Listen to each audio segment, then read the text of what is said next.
beloved soul, you are welcome here. Allow yourself to unwind, knowing this space is gentle and safe. May you find calm for your mind and rest for your spirit. Let us settle into quiet together. 1 Samuel chapter 1. Now there was a man named Elkanah, who was from Ramathaim Zophim in the hill country of Ephraim. He was the son of Jeroham, the son of Elihu, the son of Tohu, the son of Zuph, an Ephraimite. He had 2 wives, one named Hannah and the other Peninnah. And Peninnah had children, but Hannah had none. Year after year, Elkanah would go up from his city to worship and sacrifice to the Lord of hosts at Shiloh, where Eli's 2 sons, Hophni and Phinehas, were priests to the Lord. And whenever the day came for Elkanah to present his sacrifice, he would give portions to his wife Peninnah and to all her sons and daughters. But to Hannah he would give a double portion, for he loved her even though the Lord had closed her womb. Because the Lord had closed Hannah's womb, her rival would provoke her viciously to taunt her. And this went on year after year. Whenever Hannah went up to the house of the Lord, her rival taunted her until she wept and would not eat. "Hannah, why are you crying?" her husband Elkanah asked. "Why won't you eat? Why is your heart so grieved? Am I not better to you than 10 sons?" So after they had finished eating and drinking in Shiloh, Hannah stood up. Now Eli the priest was sitting on a chair by the doorpost of the temple of the Lord. In her bitter distress, Hannah prayed to the Lord and wept with many tears. And she made a vow, saying, "O Lord of hosts, if only you will look upon the affliction of your maidservant and remember me, not forgetting your maidservant but giving her a son, then I will dedicate him to the Lord all the days of his life, and no razor shall ever touch his head." As Hannah kept on praying before the Lord, Eli watched her mouth. Hannah was praying in her heart, and though her lips were moving, her voice could not be heard. So Eli thought she was drunk and said to her, "How long will you be drunk? Put away your wine." "No, my lord," Hannah replied. "I am a woman troubled in spirit.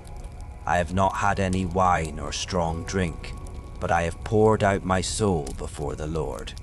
Do not take your servant for a wicked woman, for all this time I have been praying out of the depth of my anguish and grief." "Go in peace," Eli replied, "and may the God of Israel grant the petition you have asked of him.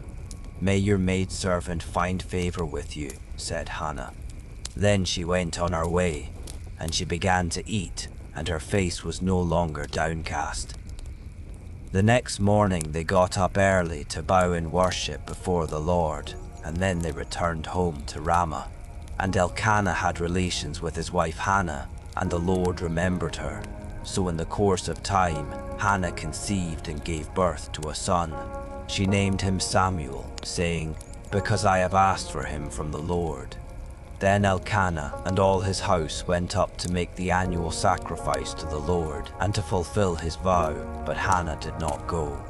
After the boy is weaned, she said to her husband, "I will take him to appear before the Lord and to stay there permanently."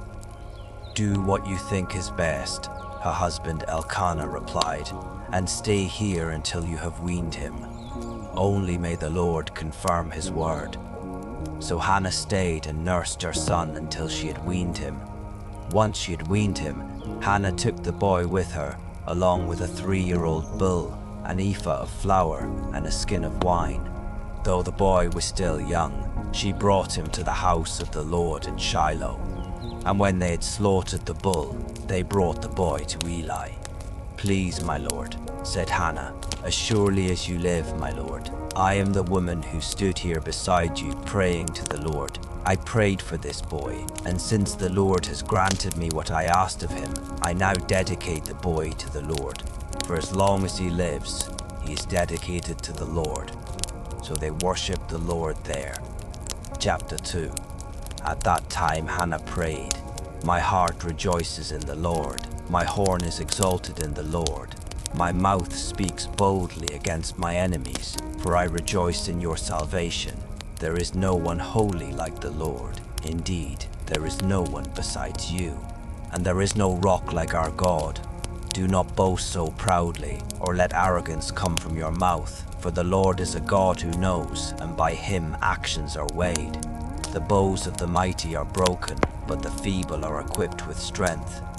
The well-fed hire themselves out for food, but the starving hunger no more. The barren woman gives birth to 7, but she who has many sons pines away. The Lord brings death and gives life. He brings down to Sheol and raises up. The Lord sends poverty and wealth. He humbles and he exalts. He raises the poor from the dust and lifts the needy from the ash heap. He seats them among princes and bestows on them a throne of honor. For the foundations of the earth are the Lord's, and upon them he has set the world. He guards the steps of his faithful ones, but the wicked perish in darkness, for by his own strength shall no man prevail. Those who oppose the Lord will be shattered. He will thunder from heaven against them. The Lord will judge the ends of the earth, and will give power to his king. He will exalt the horn of his anointed. Then Elkanah went home to Ramah, but the boy began ministering to the Lord before Eli the priest. Now the sons of Eli were wicked men. They had no regard for the Lord or for the custom of the priests with the people. When any man offered a sacrifice, the servant of the priest would come with a 3-pronged meat fork while the meat was boiling and plunge it into the pan or kettle or cauldron or cooking pot. And the priest would claim for himself whatever the meat fork brought up. This is how they treated all the Israelites who came to Shiloh. Even before the fat was burned, the servant of the priest would come and say to the man who was sacrificing, "Give the priest some meat to roast, because he will not accept boiled meat from you, but only raw." And if any man said to him, "The fat must be burned first, then you may take whatever you want," the servant would reply, "No, you must give it to me right now. If you refuse, I will take it by force." Thus the sin of these young men was severe in the sight of the Lord, for they were treating the Lord's offering with contempt. Now Samuel was ministering before the Lord, a boy wearing a linen ephod. Each year his mother would make him a little robe and bring it to him when she went with her husband to offer the annual sacrifice. And Eli would bless Elkanah and his wife, saying, "May the Lord give you children by this woman in place of the one she dedicated to the Lord." Then they would go home. So the Lord attended to Hannah, and she conceived and gave birth to 3 sons and 2 daughters. Meanwhile, the boy Samuel grew up in the presence of the Lord. Now Eli was very old, and he heard about everything his sons were doing to all Israel, and how they were sleeping with the women who served to the entrance to the tent of meeting. "Why are you doing these things?" Eli said to his sons. "I hear about your wicked deeds from all these people. No, my sons, it is not a good report I hear circulating among the Lord's people. If a man sins against another man, God can intercede for him. But if a man sins against the Lord, who can intercede for him?" But they would not listen to their father, since the Lord intended to put them to death. And the boy Samuel continued to grow in stature and in favor with the Lord and with man. Then a man of God came to Eli and told him, "This is what the Lord says. Did I not clearly reveal myself to your father's house when they were in Egypt under Pharaoh's house? And out of all the tribes of Israel, I selected your father to be my priest, to offer sacrifices on my altar, to burn incense, and to wear an ephod in my presence. I also gave to the house of your father all the food offerings of the Israelites. Why then do you kick at my sacrifice, an offering that I have prescribed for my dwelling place? You have honored your sons more than me by fattening yourselves with the best of all the offerings of my people Israel. Therefore, the Lord, the God of Israel, declares, I did indeed say that your house and the house of your father would walk before me forever. But now the Lord declares, far be it from me. For I will honor those who honor me, but those who despise me will be disdained. Behold, the days are coming when I will cut off your strength and the strength of your father's house, so that no one in it will reach old age. You will see distress in my dwelling place. Despite all that is good in Israel, no one in your house will ever again reach old age. And every one of you that I do not cut off from my altar, I will cause your eyes to fail and your heart to grieve. All your descendants will die by the sword of men, and this sign shall come to you concerning your 2 sons, Hophni and Phinehas. They will both die on the same day. Then I will raise up for myself a faithful priest. He will do whatever is in my heart and mind. And I will build for him an enduring house, and he will walk before my anointed one for all time. And everyone left in your house will come and bow down to him for a piece of silver or a morsel of bread, pleading, please appoint me to some priestly office so that I can eat a piece of bread. Chapter 3. And the boy Samuel ministered to the Lord before Eli. Now in those days the word of the Lord was rare, and visions were scarce. And at that time Eli, whose eyesight had grown so dim that he could not see, was lying in his room. Before the lamp of God had gone out, Samuel was lying down in the temple of the Lord, where the ark of God was located. Then the Lord called to Samuel, and he answered, Here I am. He ran to Eli and said, Here I am, for you have called me. I did not call, Eli replied. Go back and lie down. So he went and lay down. Once again the Lord called, Samuel. So Samuel got up, went to Eli, and said, Here I am, for you have called me. My son, I did not call, Eli replied. Go back and lie down. Now Samuel did not yet know the Lord, because the word of the Lord had not yet been revealed to him. Once again, for the 3rd time, the Lord called to Samuel. He got up, went to Eli, and said, Here I am, for you have called me. Then Eli realized that it was the Lord who was calling the boy. Go and lie down, he said to Samuel. And if he calls you, say, Speak, Lord, for your servant is listening. So Samuel went and lay down in his place. Then the Lord came and stood there, calling as before, Samuel, Samuel. And Samuel answered, Speak, for your servant is listening.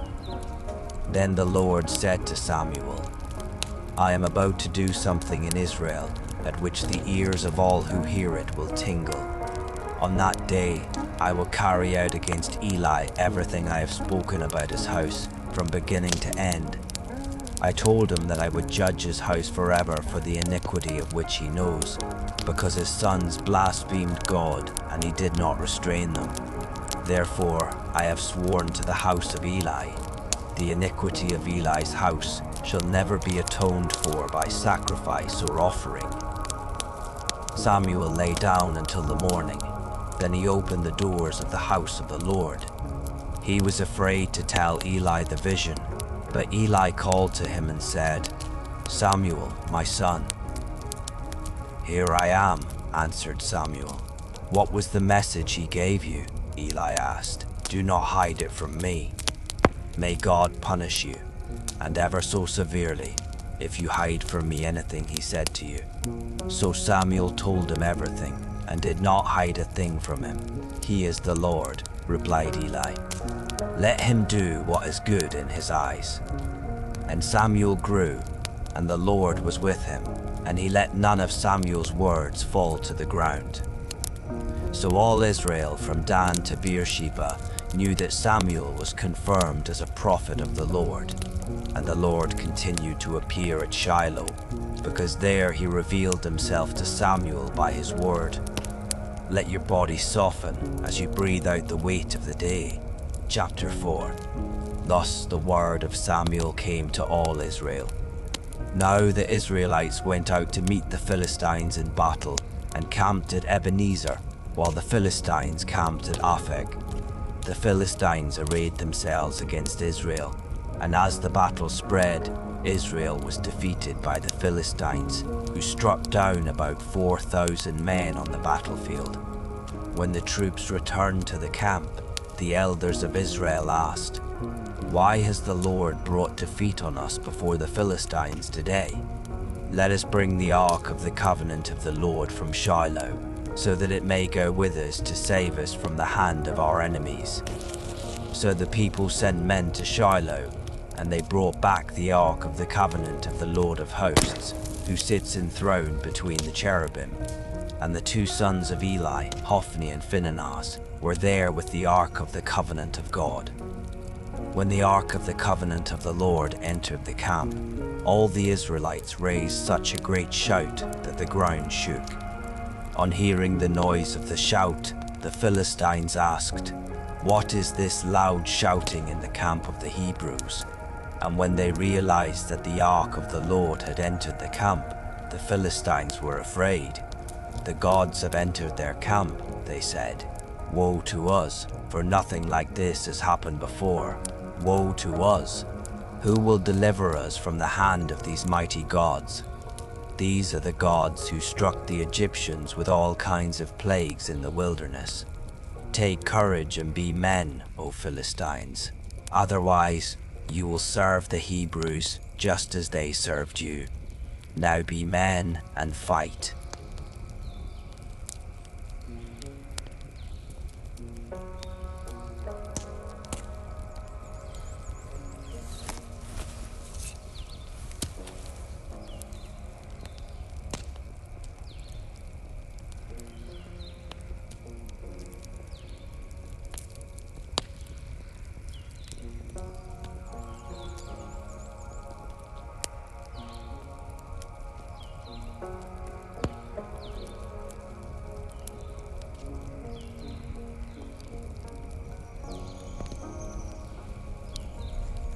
The ark of God was captured, and Eli's two sons, Hophni and Phinehas, died. That same day, a Benjamite ran from the battle line all the way to Shiloh, with his clothes torn and dirt on his head. When he arrived, there was Eli, sitting on his chair beside the road and watching, because his heart trembled for the ark of God. When the man entered the city to give a report, the whole city cried out. Eli heard the outcry and asked, "Why this commotion?" So the man hurried over and reported to Eli. Now Eli was 98 years old, and his gaze was fixed because he could not see. "I have just come from the battle," the man said to Eli. "I fled from there today." "What happened, my son?" Eli asked. The messenger answered, "Israel has fled before the Philistines, and there has been a great slaughter among the people. Your two sons, Hophni and Phinehas, are both dead, and the ark of God has been captured." As soon as the ark of God was mentioned, Eli fell backward from his chair by the city gate, and being old and heavy, he broke his neck and died. And Eli had judged Israel 40 years. Now Eli's daughter-in-law, the wife of Phinehas, was pregnant and about to give birth. When she heard the news of the capture of God's ark and the deaths of her father-in-law and her husband, she collapsed and gave birth, for her labor pains overtook her. As she was dying, the women attendant to her said, "Do not be afraid, for you have given birth to a son." But she did not respond or pay any heed. And she named the boy Ichabod, saying, "The glory has departed from Israel, because the ark of God had been captured, and her father-in-law and her husband had been killed." "The glory has departed from Israel," she said, "for the ark of God has been captured." Chapter 5. After the Philistines had captured the ark of God, they took it from Ebenezer to Ashdod, carried it into the temple of Dagon, and set it beside his statue. When the people of Ashdod got up early the next morning, there was Dagon fallen on his face before the ark of the Lord. So they took Dagon and returned him to his place. But when they got up early the next morning, there was Dagon, fallen on his face before the ark of the Lord, with his head and his hands broken off and lying on the threshold. Only the torso remained.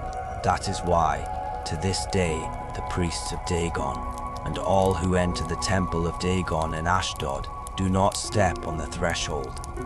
Now the hand of the Lord was heavy on the people of Ashdod and its vicinity, ravaging them and afflicting them with tumors. And when the men of Ashdod saw what was happening, they said, "The ark of the God of Israel must not stay here with us, because his hand is heavy upon us and upon our god Dagon." So they called together all the rulers of the Philistines and asked, "What shall we do with the ark of the God of Israel?" "It must be moved to Gath," they replied. So they carried away the ark of the God of Israel. But after they had moved the ark to Gath, the Lord's hand was also against that city, throwing it into great confusion and afflicting the men of the city, both young and old, with an outbreak of tumors. So they sent the ark of God to Ekron. But as it arrived, the Ekronites cried out, "They have brought us the ark of the God of Israel in order to kill us and our people." Then the Ekronites called together all the rulers of the Philistines and said, "Send away the ark of the God of Israel. It must return to its place, so that it will not kill us and our people." For a deadly confusion had pervaded the city. The hand of God was very heavy upon it. Those who did not die were afflicted with tumors, and the outcry of the city went up to heaven. Chapter 6. When the ark of the Lord had been in the land of the Philistines 7 months, the Philistines summoned the priests and diviners, saying, "What shall we do with the ark of the Lord? Tell us how to send it back to its place." They replied, "If you return the ark of the God of Israel, do not send it away empty, but by all means return it to him with a guilt offering. Then you will be healed, and you will understand why his hand has not been lifted from you." "What guilt offering should we send back to him?" asked the Philistines. 5 gold tumors and 5 gold rats," they said, "according to the number of rulers of the Philistines, since the same plague has struck both you and your rulers. Make images of your tumors and of the rats that are ravaging the land. Give glory to the God of Israel, and perhaps he will lift his hand from you and your gods in your land. Why harden your hearts as the Egyptians and Pharaoh hardened theirs? When he afflicted them, did they not send the people out so they could go on their way? Now therefore, prepare 1 new cart with 2 milk cows that have never been yoked. Hitch the cows to the cart, but take their calves away and pen them up. Take the ark of the Lord, set it on the cart, and in a chest beside it, put the gold objects you are sending back to him as a guilt offering. Then send the ark on its way, but keep watching it. If it goes up the road to its homeland, toward Beth Shemesh, it is the Lord who has brought on us this great disaster. But if it does not, then we will know that it was not his hand that punished us, and that it happened by chance." So the men did as instructed. They took 2 milk cows, hitched them to the cart, and penned up their calves. Then they put the ark of the Lord on the cart, along with the chest containing the gold rats and the images of the tumors. And the cows headed straight up the road toward Beth Shemesh, staying on that one highway and lowing as they went, never straying to the right or to the left. The rulers of the Philistines followed behind them to the border of Beth Shemesh. Now the people of Beth Shemesh were harvesting wheat in the valley, and when they looked up and saw the ark, they were overjoyed at the sight. The cart came to the field of Joshua of Beth Shemesh and stopped there near a large rock. The people chopped up the cart and offered the cows as a burnt offering to the Lord, and the Levites took down the ark of the Lord and the chest containing the gold objects, and they placed them on the large rock. That day the men of Beth Shemesh offered burnt offerings and made sacrifices to the Lord. And when the 5 rulers of the Philistines saw this, they returned to Ekron that same day. As a guilt offering to the Lord, the Philistines had sent back 1 gold tumor for each city: Ashdod, Gaza, Ashkelon, Gath, and Ekron. The number of gold rats also corresponded to the number of Philistine cities belonging to the 5 rulers, the fortified cities and their outlying villages.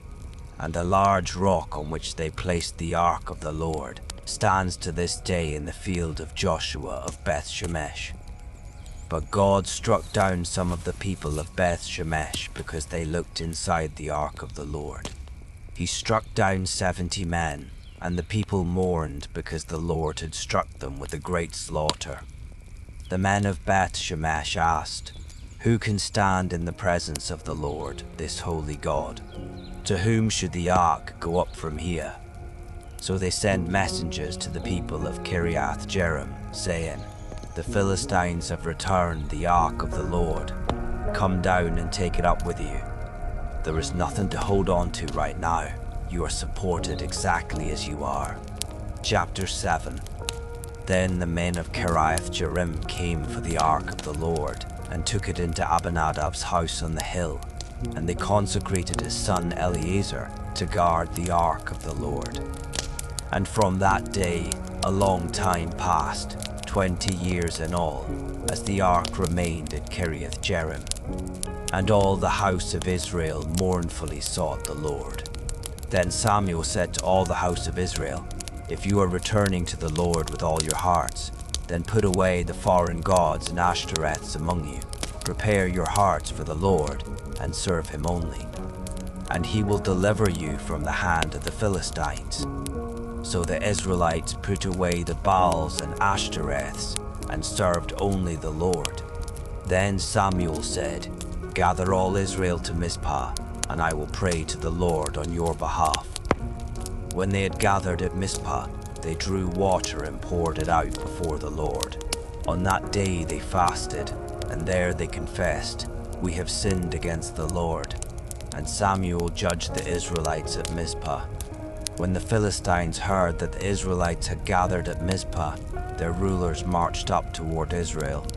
And when the Israelites learned of this, they feared the Philistines and said to Samuel, "Do not stop crying out to the Lord our God for us, that he may save us from the hand of the Philistines." Then Samuel took a suckling lamb and offered it as a whole burnt offering to the Lord. He cried out to the Lord on behalf of Israel, and the Lord answered him. As the Philistines drew near to fight against Israel, Samuel was offering up the burnt offering. But that day the Lord thundered loudly against the Philistines, and threw them into such confusion that they fled before Israel. Then the men of Israel charged out of Mizpah and pursued the Philistines, striking them down all the way to an area below Beth-kar. Afterward, Samuel took a stone and set it up between Mizpah and Shen.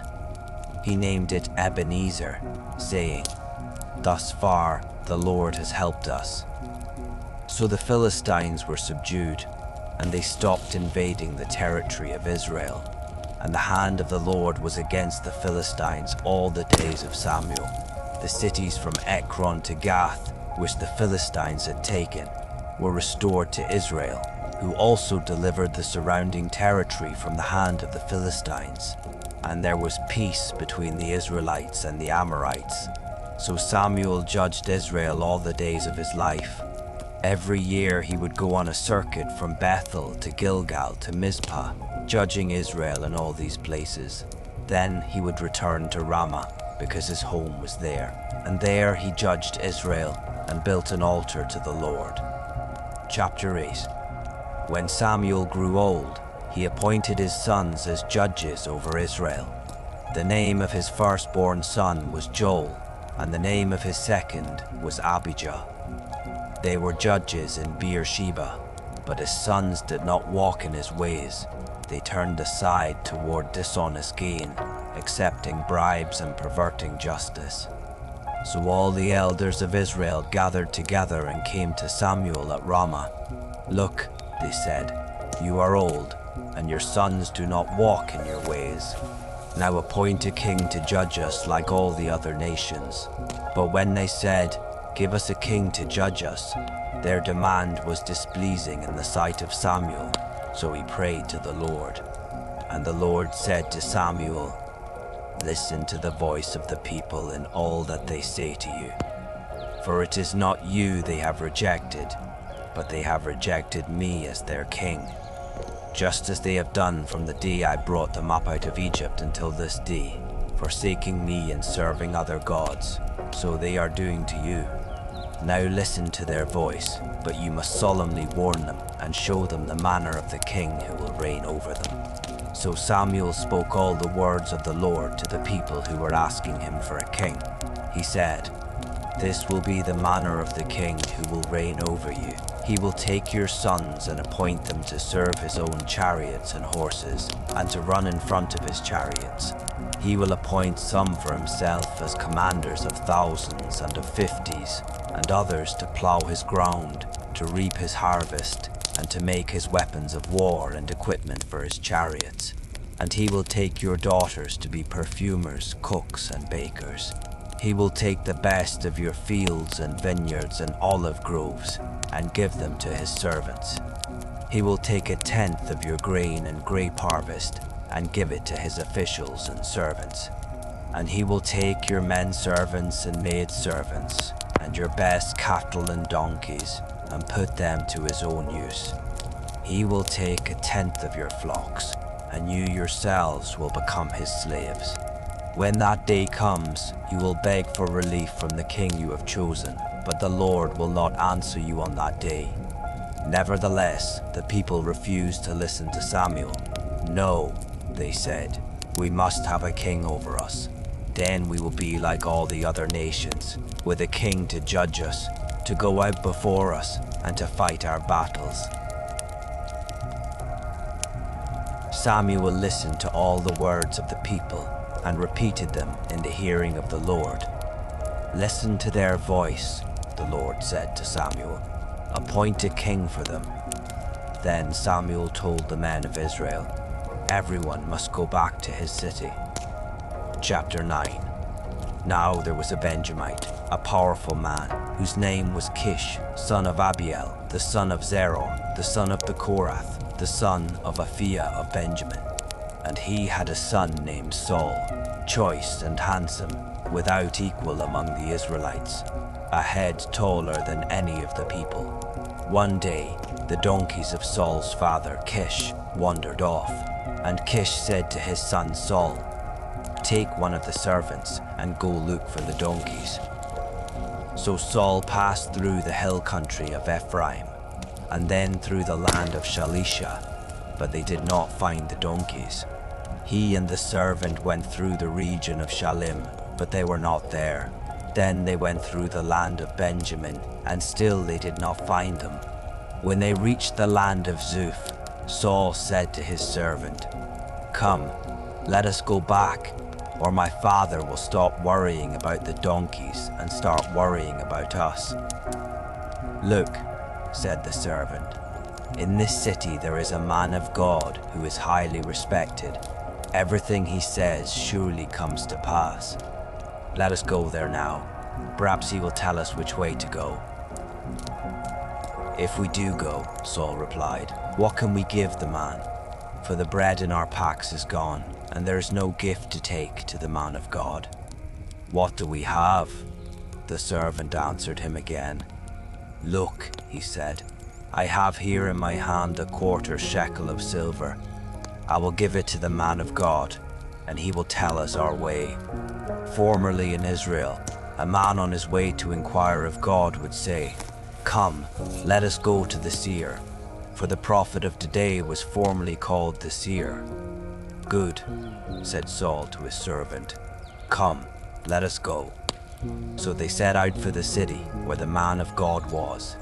And as they were climbing the hill to the city, they met some young women coming out to draw water and asked, "Is the seer here?" "Yes, he is ahead of you," they answered. Hurry now, for today he has come to the city because the people have a sacrifice on the high place. As soon as you enter the city, you will find him before he goes up to the high place to eat. The people will not eat until he comes, because he must bless the sacrifice. After that, the guests will eat. Go up at once, you will find him." So Saul and his servant went up toward the city, and as they were entering it, there was Samuel coming toward them on his way up to the high place. Now on the day before Saul's arrival, the Lord had revealed to Samuel, "At this time tomorrow I will send you a man from the land of Benjamin, and you are to anoint him ruler over my people Israel. He will save them from the hand of the Philistines. For I have looked upon my people, because their cry has come to me." When Samuel saw Saul, the Lord told him, "Here is the man of whom I spoke. He shall rule over my people." Saul approached Samuel in the gateway and asked, "Would you please tell me where the seer's house is?" "I am the seer," Samuel replied. "Go up before me to the high place, for you shall eat with me today. And when I send you off in the morning, I will tell you all that is in your heart. As for the donkeys you lost 3 days ago, do not worry about them, for they have been found. And upon whom is all the desire of Israel, if not upon you and all your father's house?"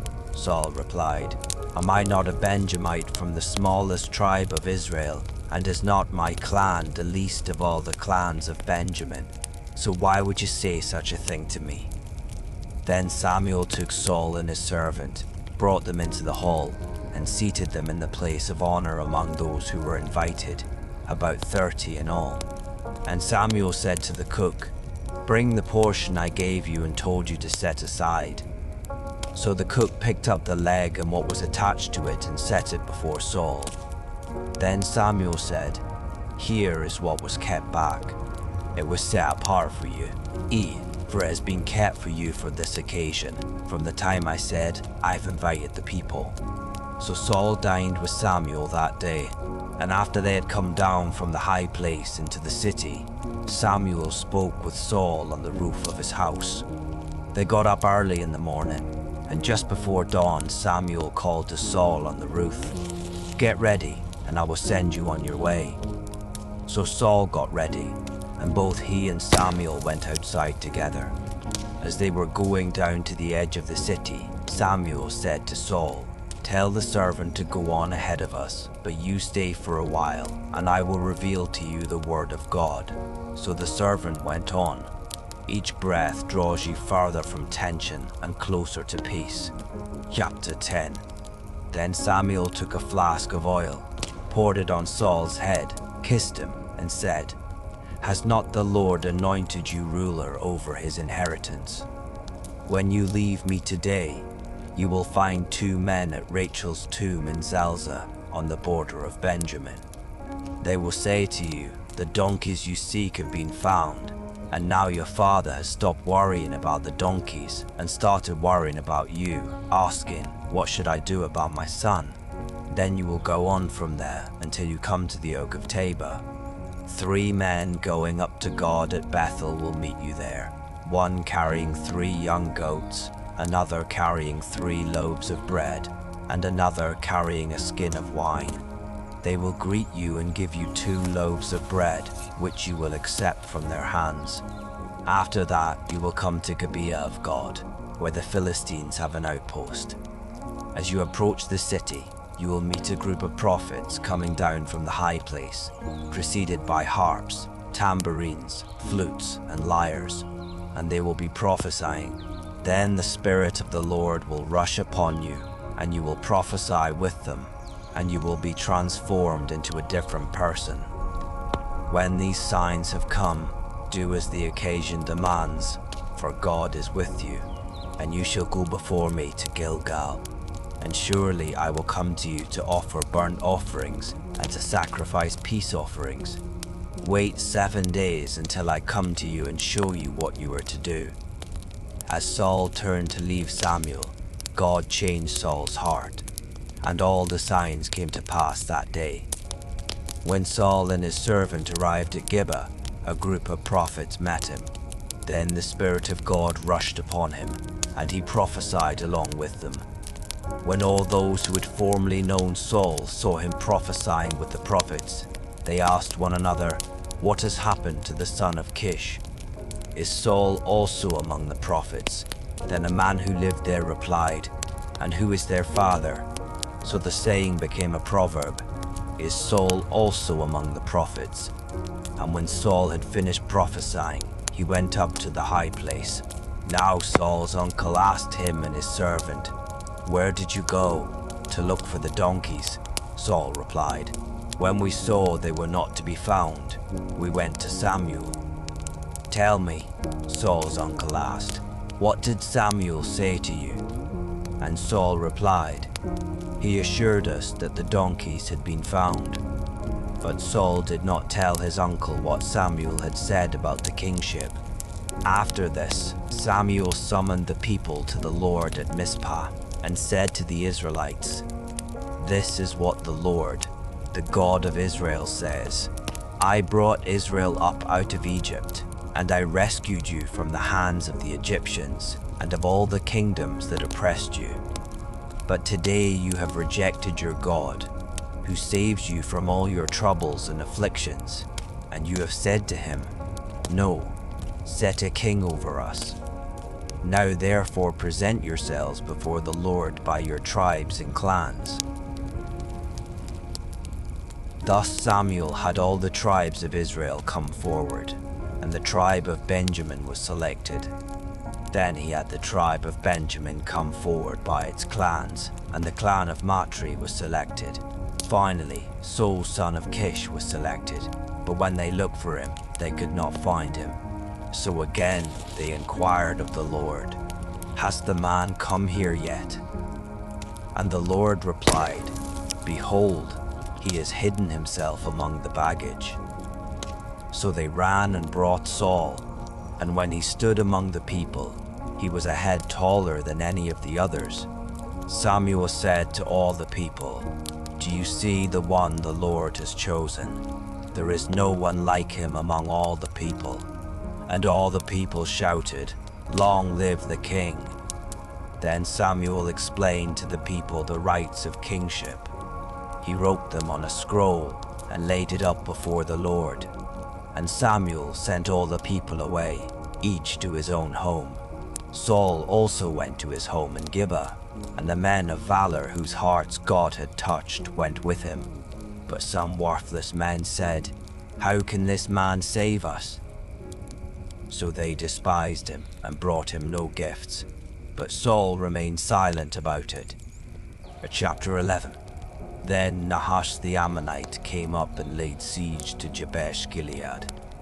All the men of Jabesh said to him, "Make a treaty with us, and we will serve you." But Nahash the Ammonite replied, "I will make a treaty with you on one condition, that I may put out everyone's right eye and bring reproach upon all Israel."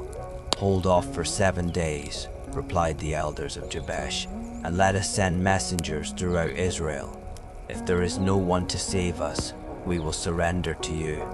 When the messengers came to Gibeah of Saul and relayed these words in the hearing of the people, they all wept aloud. Just then Saul was returning from the field behind his oxen. "What troubles the people?" asked Saul. "Why are they weeping?" And they relayed to him the words of the men from Jabesh. When Saul heard their words, the Spirit of God rushed upon him, and he burned with great anger. He took a pair of oxen, cut them into pieces, and sent them by messengers throughout the land of Israel, proclaiming, "This is what will be done to the oxen of anyone who does not march behind Saul and Samuel." Then the terror of the Lord fell upon the people, and they came out together as one man. And when Saul numbered them at Bezek, there were 300,000 Israelites and 30,000 men of Judah. So they said to the messengers who had come, "Tell the men of Jabesh Gilead, deliverance will be yours tomorrow by the time the sun is hot." And when the messengers relayed this to the men of Jabesh, they rejoiced. Then the men of Jabesh said to Nahash, Tomorrow we will come out, and you can do with us whatever seems good to you." The next day, Saul organized the troops into 3 divisions, and during the morning watch they invaded the camp of the Ammonites and slaughtered them until the hottest part of the day. And the survivors were so scattered that no 2 of them were left together. Then the people said to Samuel, "Who said that Saul should not reign over us? Bring those men here so we can kill them." But Saul ordered, "No one shall be put to death this day, for today the Lord has worked salvation in Israel." Then Samuel said to the people, "Come, let us go to Gilgal and renew the kingship there." So all the people went to Gilgal and confirmed Saul as king in the presence of the Lord. There they sacrificed peace offerings before the Lord, and Saul and all the Israelites rejoiced greatly. Chapter 12. Then Samuel said to all Israel, "I have listened to your voice in all that you have said to me, and I have set over you a king. Now here is the king walking before you, and I am old and grey, and my sons are here with you.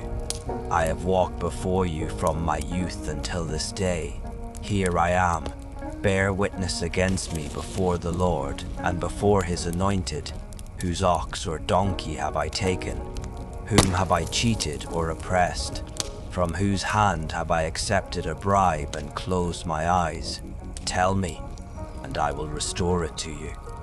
"You have not cheated us or oppressed us," they replied, "nor have you taken anything from the hand of man."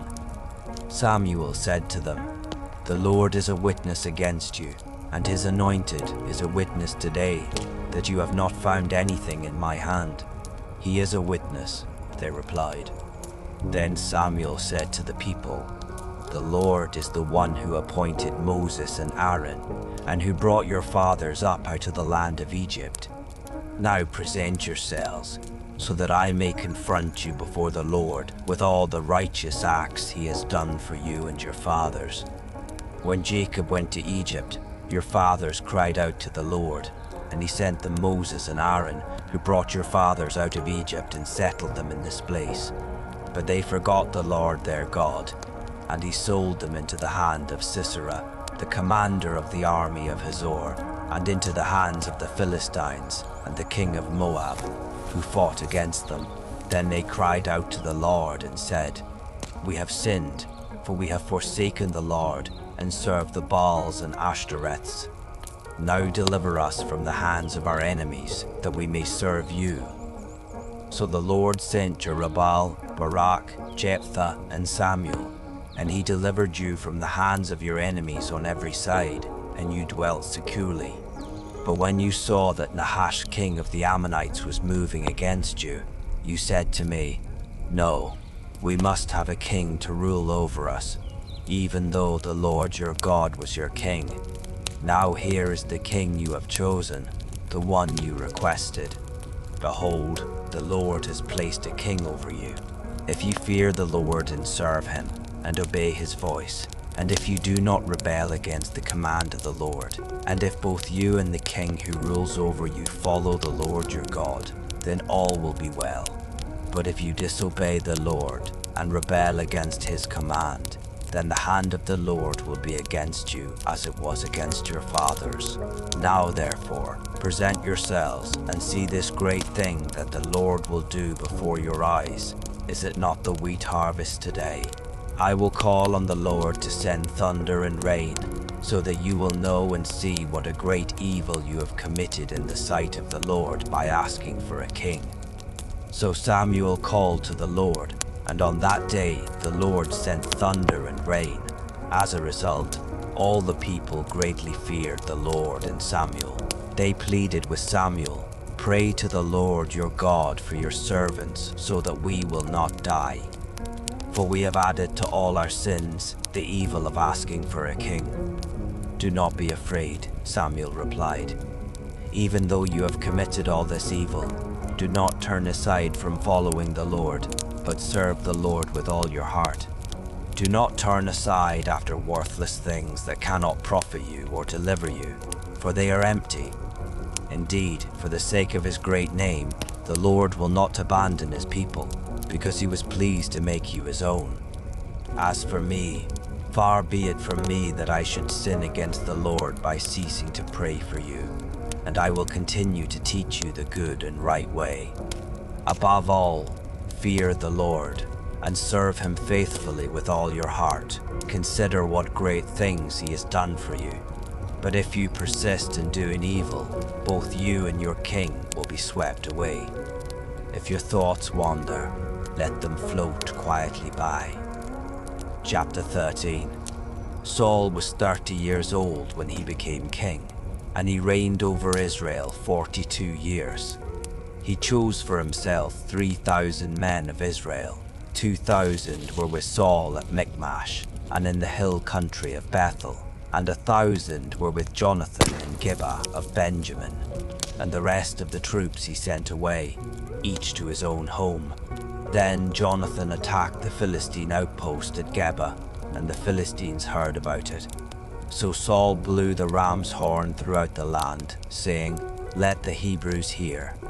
And all Israel heard the news. Saul has attacked an outpost of the Philistines, and now Israel has become a stench to the Philistines. Then the people were summoned to join Saul at Gilgal. Now the Philistines assembled to fight against Israel with 3,000 chariots, 6,000 horsemen, and troops as numerous as the sand on the seashore. They went up and camped at Michmash, east of Beth Aven. Seeing that they were in danger because their troops were hard-pressed, the men of Israel hid in caves and thickets, among the rocks, and in cellars and cisterns. Some Hebrews even crossed the Jordan into the land of Gad and Gilead. Saul, however, remained at Gilgal, and all his troops were quaking in fear. And Saul waited 7 days for the time appointed by Samuel. But Samuel did not come to Gilgal, and the troops began to desert Saul. So he said, "Bring me the burnt offering and the peace offerings." And he offered up the burnt offering. Just as he finished offering the burnt offering, Samuel arrived, and Saul went out to greet him. "What have you done?" Samuel asked, and Saul replied, "When I saw that the troops were deserting me, and that you did not come at the appointed time, and the Philistines were gathering at Michmash, I thought, now the Philistines will descend upon me at Gilgal, and I have not sought the favor of the Lord. So I felt compelled to offer the burnt offering."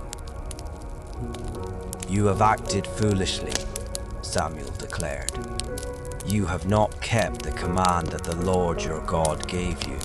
If you had, the Lord would have established your kingdom over Israel for all time. But now your kingdom will not endure. The Lord has sought a man after his own heart, and appointed him ruler over his people, because you have not kept the command of the Lord." Then Samuel set out from Gilgal, and went up to Gibeah in Benjamin. And Saul numbered the troops who were with him, about 600 men. Now Saul and Jonathan his son and the troops with them were staying in Gibeah of Benjamin, while the Philistines camped at Michmash. And raiders went out of the Philistine camp in 3 divisions. One headed toward Ophrah in the land of Shual, another toward Beth Horon, and the third down the border road overlooking the valley of Zeboim, facing the wilderness.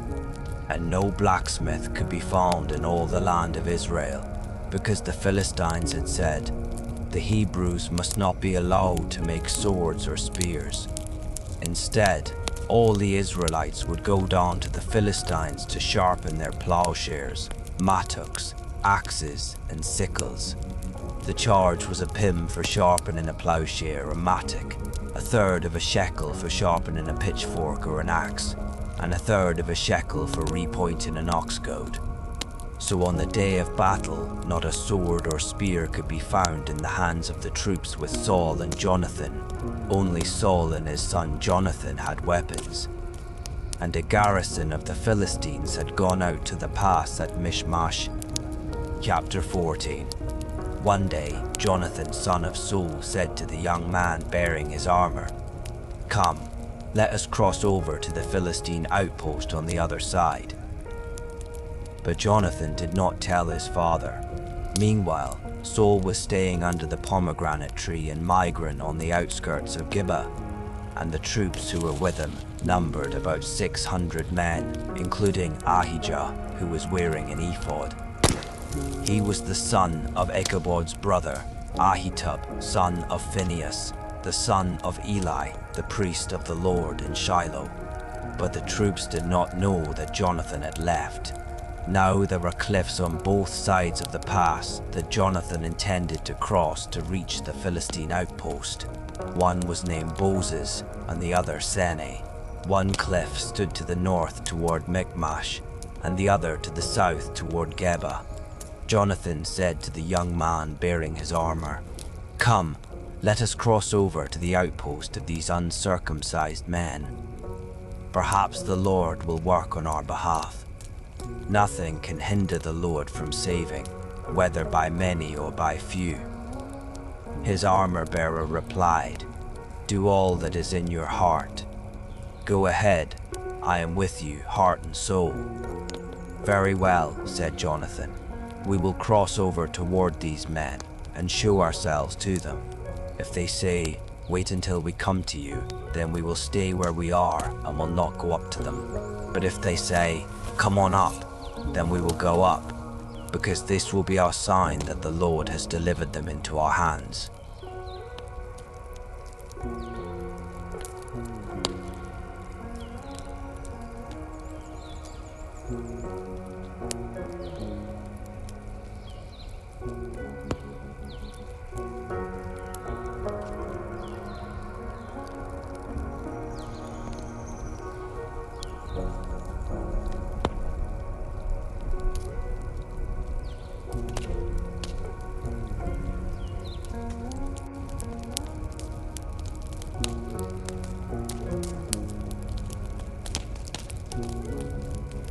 And the Philistines fell before Jonathan, and his armor-bearer followed and finished them off.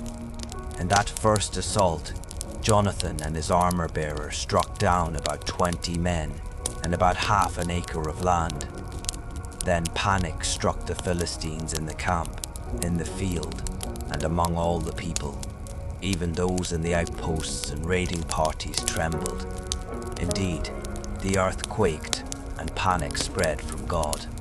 Now when Saul's watchmen at Gibeah in Benjamin looked and saw the troops melting away and scattering in every direction, Saul said to the troops who were with him, "Call the roll and see who has left us." And when they had called the roll, they saw that Jonathan and his armor-bearer were not there. Then Saul said to Ahijah, "Bring the ark of God," for at that time it was with the Israelites. While Saul was talking to the priest, the commotion in the Philistine camp continued to increase. So Saul said to the priest, "Withdraw your hand." Then Saul and all his troops assembled and marched to the battle, and they found the Philistines in total confusion, with each man wielding the sword against his neighbor. And the Hebrews, who had previously gone up into the surrounding camps to join the Philistines, now went over to the Israelites who were with Saul and Jonathan. When all the Israelites who had been hiding in the hill country of Ephraim heard that the Philistines were fleeing, they also joined the battle in close pursuit. So the Lord saved Israel that day, and the battle moved on beyond Beth-aven. Now the men of Israel were in distress that day, for Saul had placed the troops under an oath, saying, "Cursed is the man who eats any food before evening, before I have taken vengeance on my enemies." So none of the troops tasted any food. Then all the troops entered the forest, and there was honey on the ground. And when they entered the forest and saw the flowing honey, not one of them put his hand to his mouth, because they feared the oath. Jonathan, however, had not heard that his father had bound the people with the oath. So he reached out the end of the staff in his hand, dipped it into the honeycomb, and put his hand to his mouth, and his eyes brightened. Then one of the soldiers told him, "Your father bound the troops with a solemn oath, saying, 'Cursed is the man who eats food today. That is why the people are faint.' 'My father has brought trouble to the land,' Jonathan replied. Just look at how my eyes have brightened, because I tasted a little of this honey. How much better it would have been if the troops had eaten freely today from the plunder they took from their enemies. Would not the slaughter of the Philistines have been much greater? That day, after the Israelites had struck down the Philistines from Michmash to Aijalon, the people were very faint. So they rushed greedily to the plunder, taking sheep, cattle, and calves. They slaughtered them on the ground and ate meat with the blood still in it. Then someone reported to Saul, "Look, the troops are sinning against the Lord by eating meat with the blood still in it." "You have broken faith," said Saul. "Roll a large stone over here at once." Then he said, "Go among the troops and tell them, each man must bring me his ox or his sheep, slaughter them in this place, and then eat. Do not sin against the Lord by eating meat with the blood still in it." So that night, everyone brought his ox and slaughtered it there. Then Saul built an altar to the Lord. It was the first time he had built an altar to the Lord. And Saul said, "Let us go down after the Philistines by night and plunder them until dawn, leaving no man alive." "Do what seems good to you," the troops replied. But the priest said, "We must consult God here." So Saul inquired of God, "Shall I go down after the Philistines? Will you give them into the hand of Israel?" But God did not answer him that day. Therefore Saul said, "Come here, all you leaders of the troops, and let us investigate how this sin has occurred today. As surely as the Lord who saves Israel lives, even if it is my son Jonathan, he must die." But not one of the troops said a word. Then Saul said to all Israel, "You stand on one side, and I and my son Jonathan will stand on the other side." "Do what seems good to you," the troops replied. So Saul said to the Lord, the God of Israel, "Why have you not answered your servant this day? If the fault is with me or my son Jonathan, respond with Urim, but if the fault is with the men of Israel, respond with Thummim." And Jonathan and Saul were selected, but the people were cleared of the charge. Then Saul said, "Cast the lot between me and my son Jonathan." And Jonathan was selected. "Tell me what you have done," Saul commanded him. So Jonathan told him, "I only tasted a little honey with the end of the staff that was in my hand, and now I must die." And Saul declared, "May God punish me, and ever so severely, if you, Jonathan, do not surely die." But the people said to Saul, "Must Jonathan die, he who accomplished such a great deliverance for Israel? Never. As surely as the Lord lives, not a hair of his head will fall to the ground, for with God's help he has accomplished this today." So the people rescued Jonathan, and he did not die. Then Saul gave up his pursuit of the Philistines, and the Philistines returned to their own land. After Saul had assumed the kingship over Israel, he fought against all his enemies on every side: the Moabites, the Ammonites, the Edomites, the kings of Zobah, and the Philistines. Wherever he turned, he routed them. He fought valiantly and defeated the Amalekites, delivering Israel from the hands of its plunderers.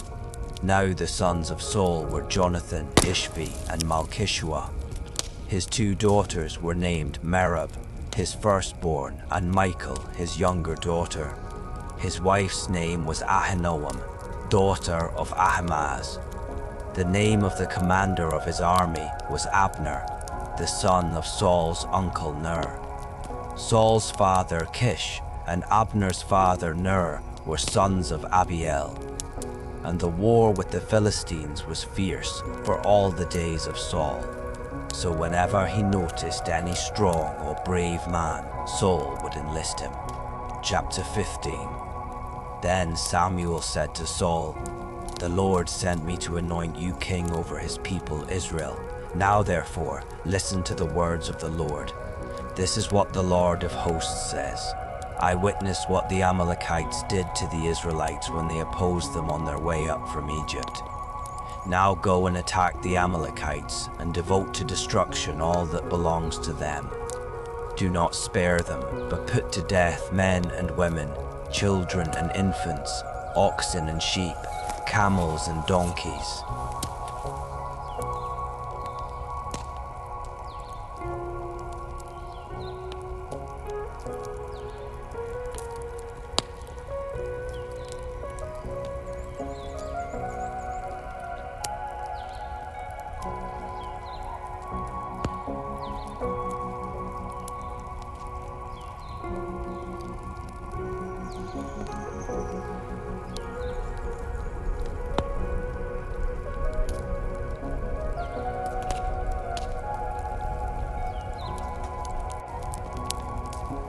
Saul came to the city of Amalek and lay in wait in the valley.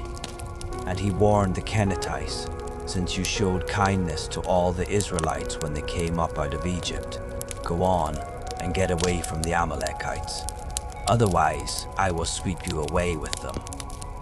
So the Kenittites moved away from the Amalekites.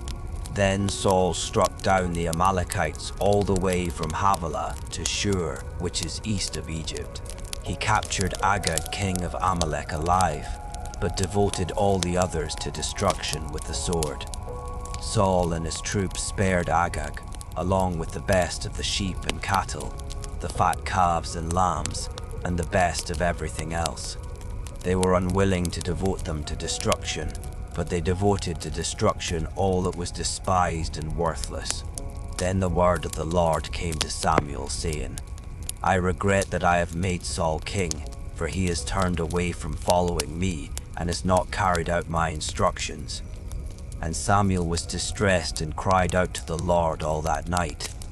Early in the morning, Samuel got up to confront Saul, but he was told, Saul has gone to Carmel, and behold, he has set up a monument for himself, and has turned and gone down to Gilgal. When Samuel reached him, Saul said to him, May the Lord bless you. I have carried out the Lord's instructions. But Samuel replied, Then what is this bleating of sheep and lowing of cattle that I hear? Saul answered, The troops brought them from the Amalekites. They spared the best sheep and cattle to sacrifice to the Lord your God, but the rest we devoted to destruction. Stop, exclaimed Samuel. Let me tell you what the Lord said to me last night. Tell me, Saul replied. And Samuel said, Although you were once small in your own eyes, have you not become the head of the tribes of Israel? The Lord anointed you king over Israel and sent you on a mission, saying, Go and devote to destruction the sinful Amalekites. Fight against them until you have wiped them out. So why did you not obey the Lord? Why did you rush upon the plunder and do evil in the sight of the Lord? But I did obey the Lord, Saul replied. I went on the mission that the Lord gave me. I brought back Agag, king of Amalek, and devoted the Amalekites to destruction. The troops took sheep and cattle from the plunder, the best of the things devoted to destruction, in order to sacrifice them to the Lord your God at Gilgal. But Samuel declared, Does the Lord delight in burnt offerings and sacrifices as much as in obedience to his voice? Behold, obedience is better than sacrifice, and attentiveness is better than the fat of rams. For rebellion is like the sin of divination, and arrogance is like the wickedness of idolatry. Because you have rejected the word of the Lord, he has rejected you as king. Then Saul said to Samuel, I have sinned. I have transgressed the Lord's commandment and your instructions, because I feared the people and obeyed their voice. Now therefore, please forgive my sin and return with me so I can worship the Lord. I will not return with you, Samuel replied, for you have rejected the word of the Lord, and he has rejected you as king over Israel. As Samuel turned to go, Saul grabbed the hem of his robe, and it tore. So Samuel said to him, The Lord has torn the kingdom of Israel from you today, and has given it to your neighbor who is better than you. Moreover, the glory of Israel does not lie or change his mind. for he is not a man that he should change his mind." "I have sinned," Saul replied. "Please honor me now before the elders of my people and before Israel. Come back with me so that I may worship the Lord your God." So Samuel went back with Saul, and Saul worshipped the Lord. Then Samuel said, "Bring me Agag, king of the Amalekites." Agag came to him cheerfully, for he thought, "Surely the bitterness of death is past." But Samuel declared, "As your sword has made women childless, so your mother will be childless among women." And Samuel hacked Agag to pieces before the Lord at Gilgal. Then Samuel went to Ramah, but Saul went up to his home in Gibeah of Saul. And to the day of his death, Samuel never again visited Saul. Samuel mourned for Saul, and the Lord regretted that he had made Saul king over Israel. You are free to simply listen or to drift toward rest. There is no right way to be here. Chapter 6. Now the Lord said to Samuel, "How long are you going to mourn for Saul, since I have rejected him as king over Israel? Fill your horn with oil and go. I am sending you to Jesse of Bethlehem, for I have selected from his sons a king for myself." "How can I go?" Samuel asked. "Saul will hear of it and kill me." The Lord answered, "Take a heifer with you and say, 'I have come to sacrifice to the Lord.' Then invite Jesse to the sacrifice, and I will show you what you are to do. You are to anoint for me the one I indicate." So Samuel did what the Lord had said and went to Bethlehem. When the elders of the town met him, they trembled and asked, "Do you come in peace?" "In peace," he replied. "I have come to sacrifice to the Lord. Consecrate yourselves and come with me to the sacrifice." Then he consecrated Jesse and his sons and invited them to the sacrifice. When they arrived, Samuel saw Eliab and said, "Surely here before the Lord is his anointed." But the Lord said to Samuel, "Do not consider his appearance or height, for I have rejected him. The Lord does not see as man does. For man sees the outward appearance, but the Lord sees the heart." Then Jesse called Abinadab and presented him to Samuel, who said, "The Lord has not chosen this one either." Next Jesse presented Shammah, but Samuel said, "The Lord has not chosen this one either."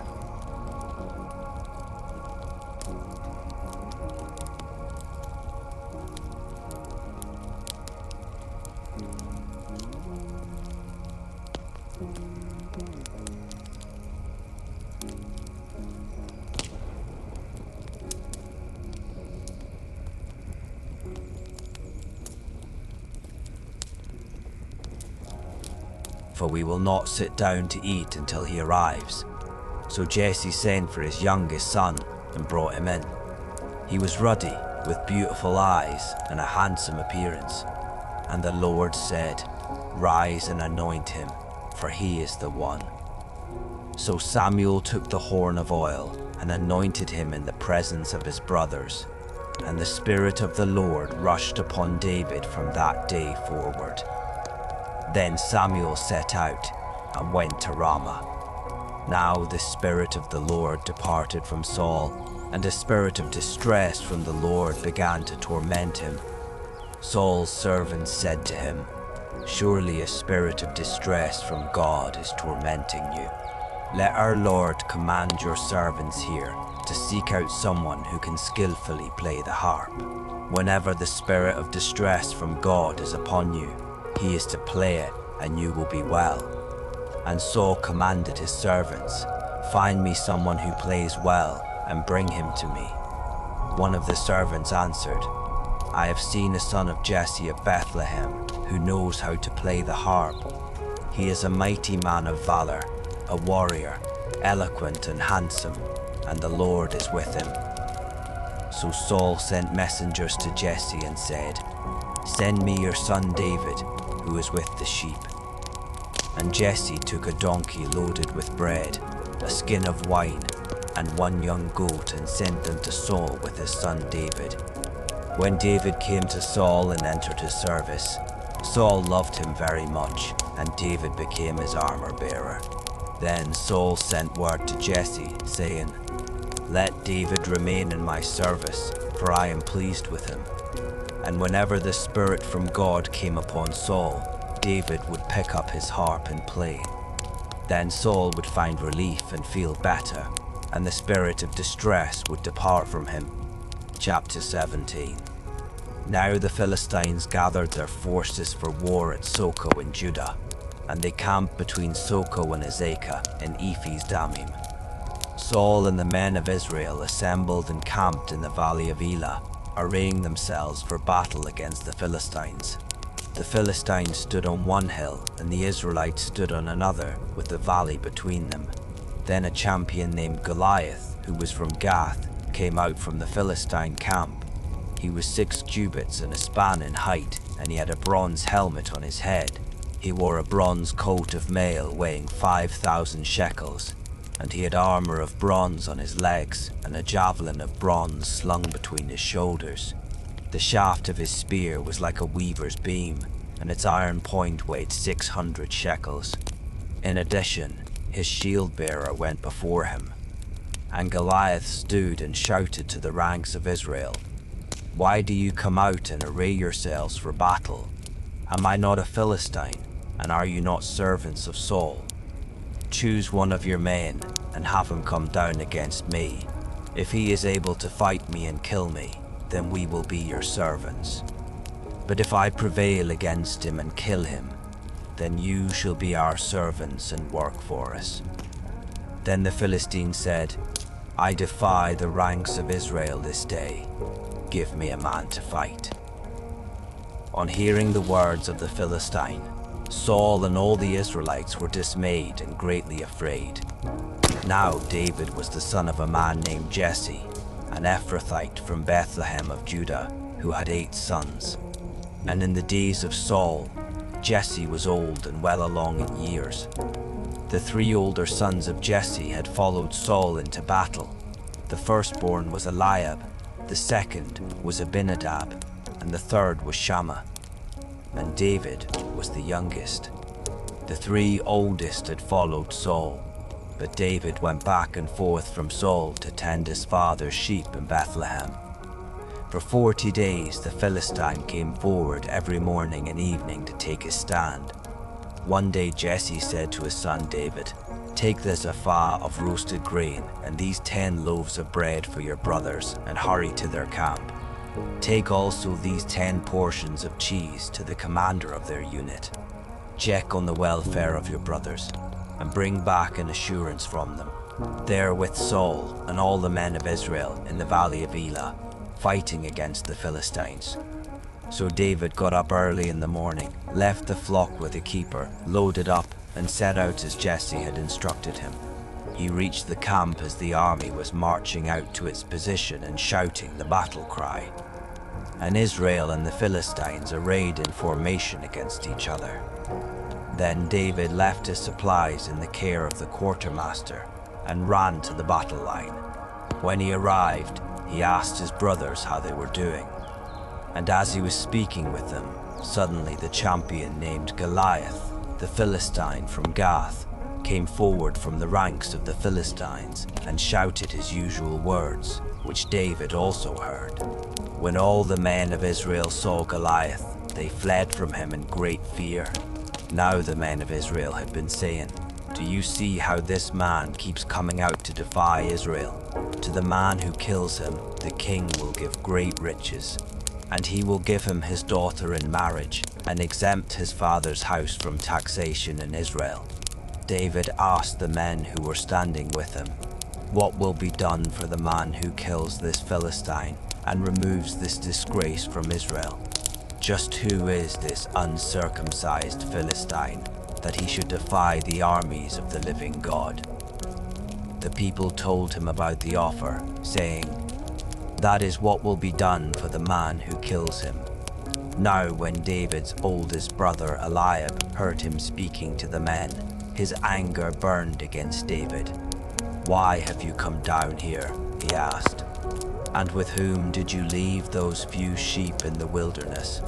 I know your pride and wickedness of heart. You have come down to see the battle. What have I done now? Said David. Was it not just a question? Then he turned from him toward another and asked about the offer, and those people answered him just as the first ones had answered. Now David's words were overheard and reported to Saul, who sent for him. And David said to Saul, Let no man's heart fail on account of this Philistine. Your servant will go and fight him. But Saul replied, You cannot go out against this Philistine to fight him. You are just a boy, and he has been a warrior from his youth. David replied, Your servant has been tending his father's sheep, and whenever a lion or a bear came and carried off a lamb from the flock, I went after it, struck it down, and delivered the lamb from its mouth. If it reared up against me, I would grab it by its fur, strike it down, and kill it.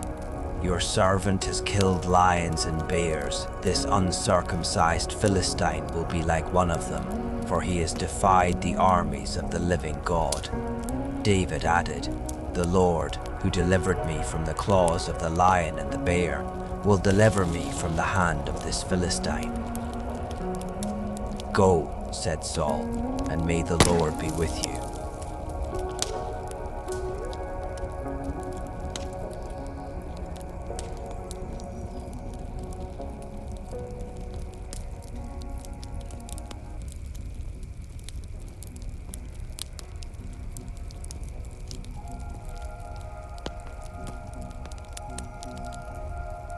David strapped his sword over the tunic and tried to walk, but he was not accustomed to them.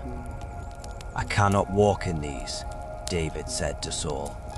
I am not accustomed to them. So David took them off. And David took his staff in his hand, selected 5 smooth stones from the brook, and put them in the pouch of his shepherd's bag. And with his sling in hand, he approached the Philistine. Now the Philistine came closer and closer to David, with his shield-bearer before him. When the Philistine looked and saw David, he despised him because he was just a boy, ruddy and handsome. Am I a dog, he said to David, that you come at me with sticks? And the Philistine cursed David by his gods. Come here, he called to David, and I will give your flesh to the birds of the air and the beasts of the field. But David said to the Philistine, You come against me with sword and spear and javelin, but I come against you in the name of the Lord of hosts, the God of the armies of Israel, whom you have defied. This day the Lord will deliver you into my hand. This day I will strike you down, cut off your head, and give the carcasses of the Philistine army to the birds of the air and the creatures of the earth. Then the whole world will know that there is a God in Israel, and all those assembled here will know that it is not by sword or spear that the Lord saves, for the battle is the Lord's, and he will give all of you into our hands. As the Philistine started forward to attack him, David ran quickly toward the battle line to meet him. Then David reached into his bag, took out a stone and slung it, striking the Philistine on the forehead. The stone sank into his forehead, and he fell face down on the ground. Thus David prevailed over the Philistine with a sling and a stone. Without a sword in his hand, he struck down the Philistine and killed him. David ran and stood over him. He grabbed the Philistine's sword and pulled it from its sheath and killed him, and he cut off his head with the sword. When the Philistines saw that their hero was dead, they turned and ran. Then the men of Israel and Judah charged forward with a shout and pursued the Philistines to the entrance of Gath and to the gates of Ekron. And the bodies of the Philistines were strewn along the Shaaraim road to Gath and Ekron. When the Israelites returned from their pursuit of the Philistines, they plundered their camps. David took the head of the Philistine and brought it to Jerusalem, and he put Goliath's weapons in his own tent. As Saul had watched David going out to confront the Philistine, he said to Abner, the commander of the army, Abner, whose son is this young man? As surely as you live, O king, Abner replied, I do not know. Find out whose son this young man is, said the king. So when David returned from killing the Philistine, still holding his head in his hand, Abner took him and brought him before Saul. Whose son are you, young man? Asked Saul. I am the son of your servant Jesse of Bethlehem, David replied. Chapter 18. After David had finished speaking with Saul, the souls of Jonathan and David were knit together, and Jonathan loved him as himself. And from that day, Saul kept David with him and did not let him return to his father's house. Then Jonathan made a covenant with David because he loved him as himself. And Jonathan removed the robe he was wearing and gave it to David, along with his tunic, his sword, his bow, and his belt. So David marched out and prospered in everything Saul sent him to do, and Saul set him over the men of war. And this was pleasing in the sight of all the people, and of Saul's officers as well. As the troops were returning home after David had killed the Philistine, the women came out of all the cities of Israel to meet King Saul with singing and dancing, with joyful songs, and with tambourines and other instruments. And as the women danced, they sang out, Saul has slain his thousands, and David his tens of thousands. And Saul was furious and resented this song. They have ascribed tens of thousands to David, he said, but only thousands to me. What more can he have but the kingdom? And from that day forward, Saul kept a jealous eye on David. The next day, a spirit of distress sent from God came upon Saul, and he prophesied inside the house while David played the harp as usual. Now Saul was holding a spear, and he hurled it, thinking, I will pin David to the wall. But David eluded him twice. So Saul was afraid of David, because the Lord was with David, but had departed from Saul. Therefore Saul sent David away, and gave him command of 1,000 men. David led the troops out to battle and back, and he continued to prosper in all his ways, because the Lord was with him. When Saul saw that David was very successful, he was afraid of him. But all Israel and Judah loved David, because he was leading them out to battle and back.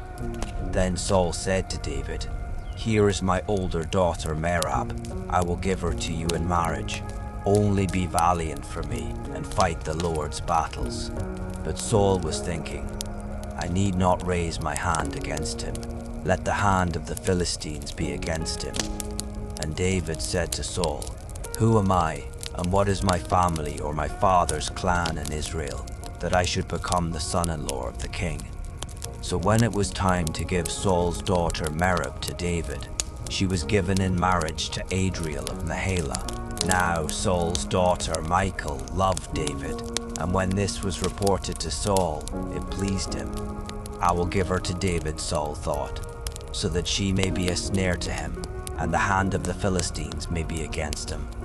So Saul said to David, For a second time now you can be my son-in-law. Then Saul ordered his servants, Speak to David privately and tell him, Behold, the king is pleased with you, and all his servants love you. Now therefore become his son-in-law. But when Saul's servants relayed these words to David, he replied, Does it seem trivial in your sight to be the son-in-law of the king? I am a poor man and lightly esteemed. And the servants told Saul what David had said.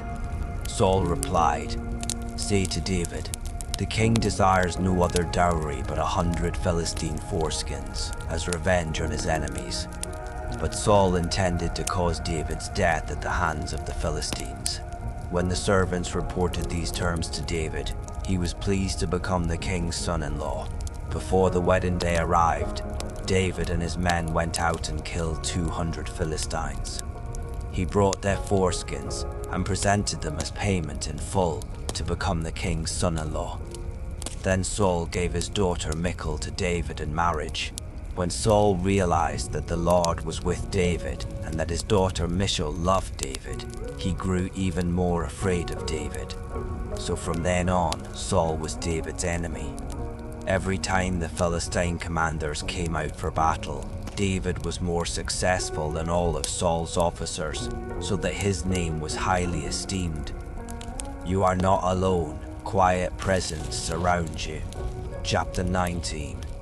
Then Saul ordered his son Jonathan and all his servants to kill David. But Jonathan delighted greatly in David, so he warned David, saying, "My father Saul intends to kill you. Be on your guard in the morning, find a secret place and hide there. I will go out and stand beside my father in the field where you are, so I can ask about you. And if I find out anything, I will tell you." Then Jonathan spoke well of David to his father Saul, and said to him, "The king should not sin against his servant David. He has not sinned against you. In fact, his actions have been highly beneficial to you. He took his life in his hands when he struck down the Philistine, and the Lord worked a great salvation for all Israel. You saw it and rejoiced, so why would you sin against innocent blood by killing David for no reason?"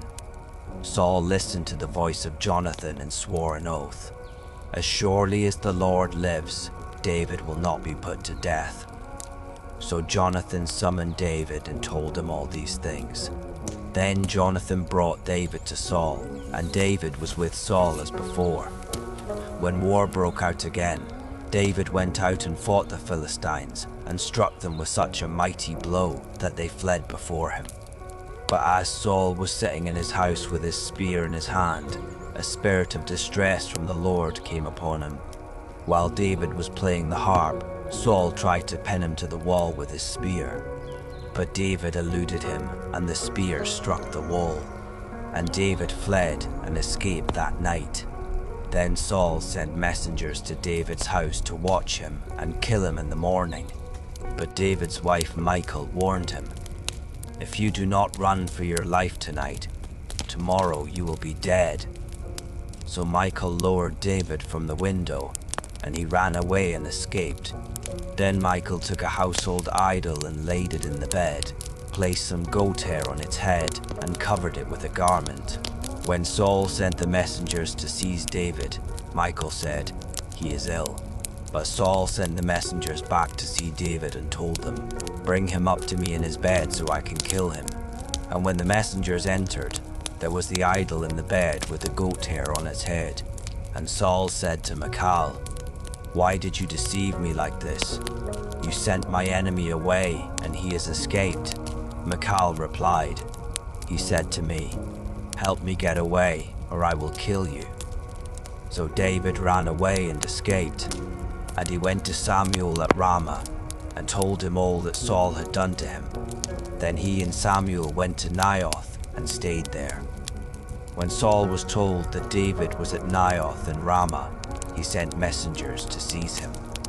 But when they saw the group of prophets prophesying, with Samuel leading them, the Spirit of God came upon them, and Saul's messengers also began to prophesy. When this was reported to Saul, he sent more messengers, but they began to prophesy as well. So Saul tried again, and sent messengers a third time, and even they began to prophesy.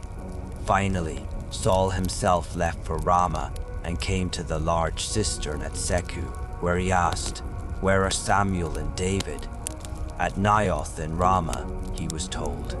So Saul went to Naioth in Ramah, but the Spirit of God came upon even Saul, and he walked along prophesying until he came to Naioth in Ramah.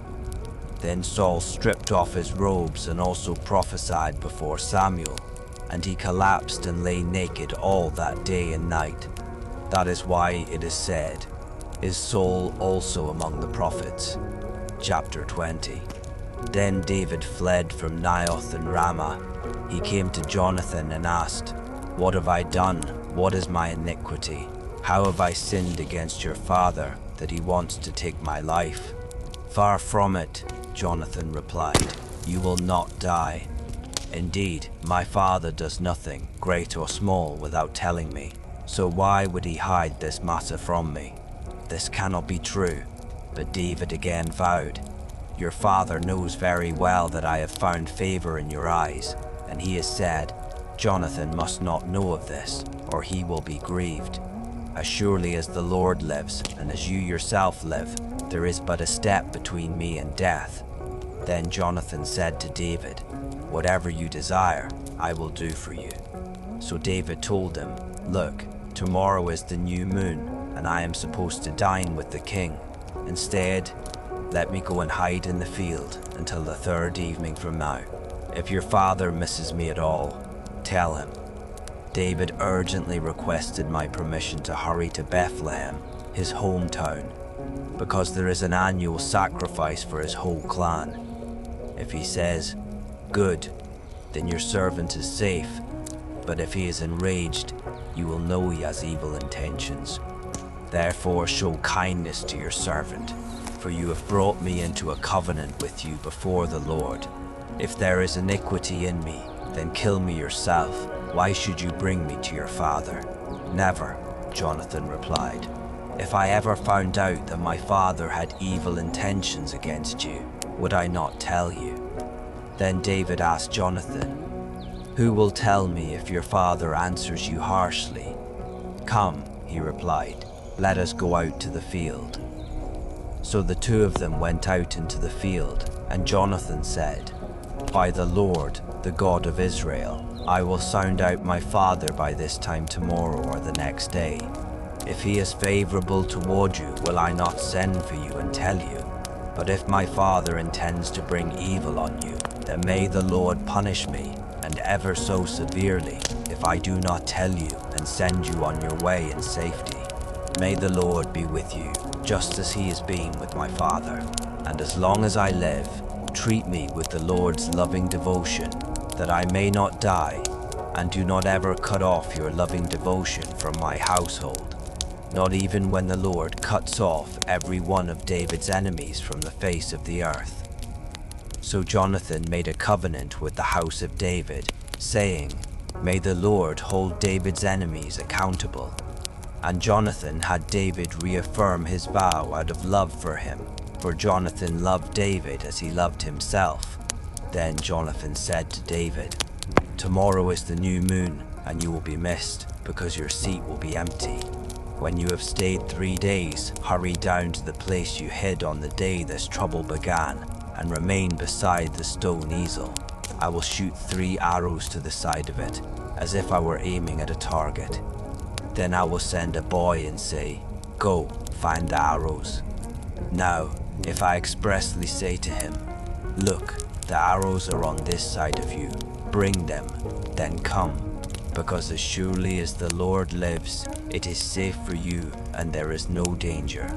But if I say to the young man, Look, the arrows are beyond you, then you must go, but the Lord has sent you away. And as for the matter you and I have discussed, the Lord is a witness between you and me forever. So David hid in the field, and when the new moon had come, the king sat down to eat. He sat in his usual place by the wall, opposite Jonathan and beside Abner, but David's place was empty. Saul said nothing that day because he thought, Something has happened to David to make him ceremonially unclean. Surely he is unclean. But on the day after the new moon, the second day, David's place was still empty, and Saul asked his son Jonathan, Why hasn't the son of Jesse come to the meal either yesterday or today? Jonathan answered, David urgently requested my permission to go to Bethlehem, saying, Please let me go, because our clan is holding a sacrifice in the city, and my brother has told me to be there. So now, if I have found favor in your eyes, please let me go and see my brothers. That is why he has not come to the king's table. Then Saul's anger burned against Jonathan, and he said to him, You son of a perverse and rebellious woman, do I not know that you have chosen the son of Jesse to your own shame and to the shame of the mother who bore you? For as long as the son of Jesse lives on this earth, neither you nor your kingdom shall be established. Now send for him and bring him to me, for he must surely die. Why must he be put to death? Jonathan replied. What has he done?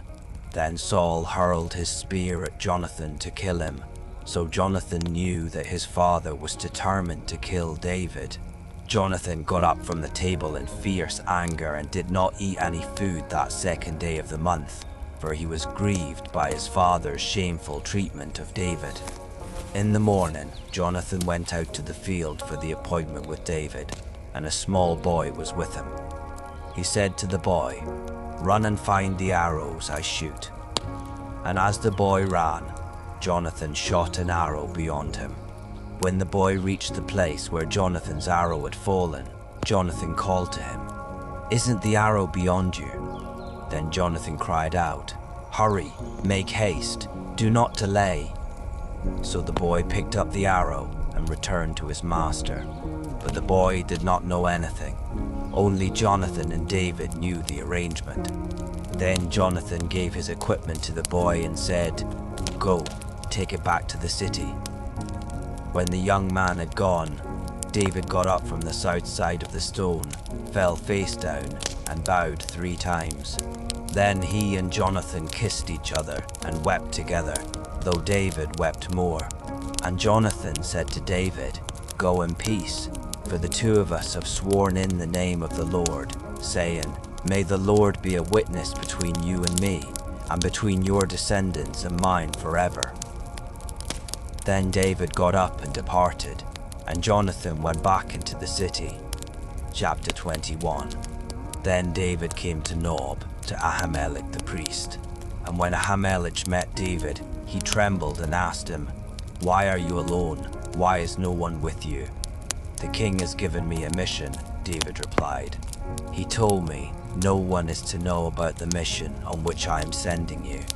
And I have directed my young men to meet me at a certain place. Now then, what do you have on hand? Give me 5 loaves of bread, or whatever can be found." "There is no common bread on hand," the priest replied, "but there is some consecrated bread, provided that the young men have kept themselves from women." David answered, "Women have indeed been kept from us, as is usual when I set out, and the bodies of the young men are holy even on common missions. How much more so today?" So the priest gave him the consecrated bread, since there was no bread there but the bread of the presence, which had been removed from before the Lord and replaced with hot bread on the day it was taken away. Now one of Saul's servants was there that day, detained before the Lord, and his name was Doeg the Edomite, the chief shepherd for Saul. Then David asked Ahimelech, "Is there not a spear or sword on hand here? For I have brought neither my sword nor my weapons with me, because the king's mission was urgent." The priest replied, "The sword of Goliath the Philistine, whom you killed in the valley of Elah, is here. It is wrapped in a cloth behind the ephod. If you want, you may take it, for there is no other but this one here." And David said, "There is none like it. Give it to me." That day, David fled from Saul and went to Achish, king of Gath. But the servants of Achish said to him, "Is this not David, the king of the land? Did they not sing about him in their dances, saying, 'Saul has slain his thousands, and David his tens of thousands'?" Now David took these words to heart and was very much afraid of Achish, the king of Gath. So he changed his behavior before them and feigned madness in their hands. He scratched on the doors of the gate and let his saliva run down his beard. Then Achish said to his servants, "Look, you can see that the man is insane. Why have you brought him to me? Am I in need of madmen that you have brought this man to rave in my presence? Must this man come into my house? Allow your mind to loosen its grip as gentle words fill the space." Chapter 22. So David left Gath and took refuge in the cave of Adullam. When his brothers and the rest of his father's household heard about it, they went down to him there. And all who were distressed or indebted or discontented rallied around him, and he became their leader. About 400 men were with him. From there, David went to Mizpeh of Moab, where he said to the king of Moab, "Please let my father and mother stay with you until I learn what God will do for me." So he left them in the care of the king of Moab, and they stayed with him the whole time David was in the stronghold. Then the prophet Gad said to David, "Do not stay in the stronghold. Depart and go into the land of Judah."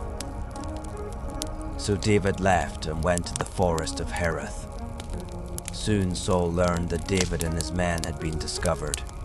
At that time Saul was sitting under the tamarisk tree on the hill at Gibeah, with his spear in hand and all his servants standing around him.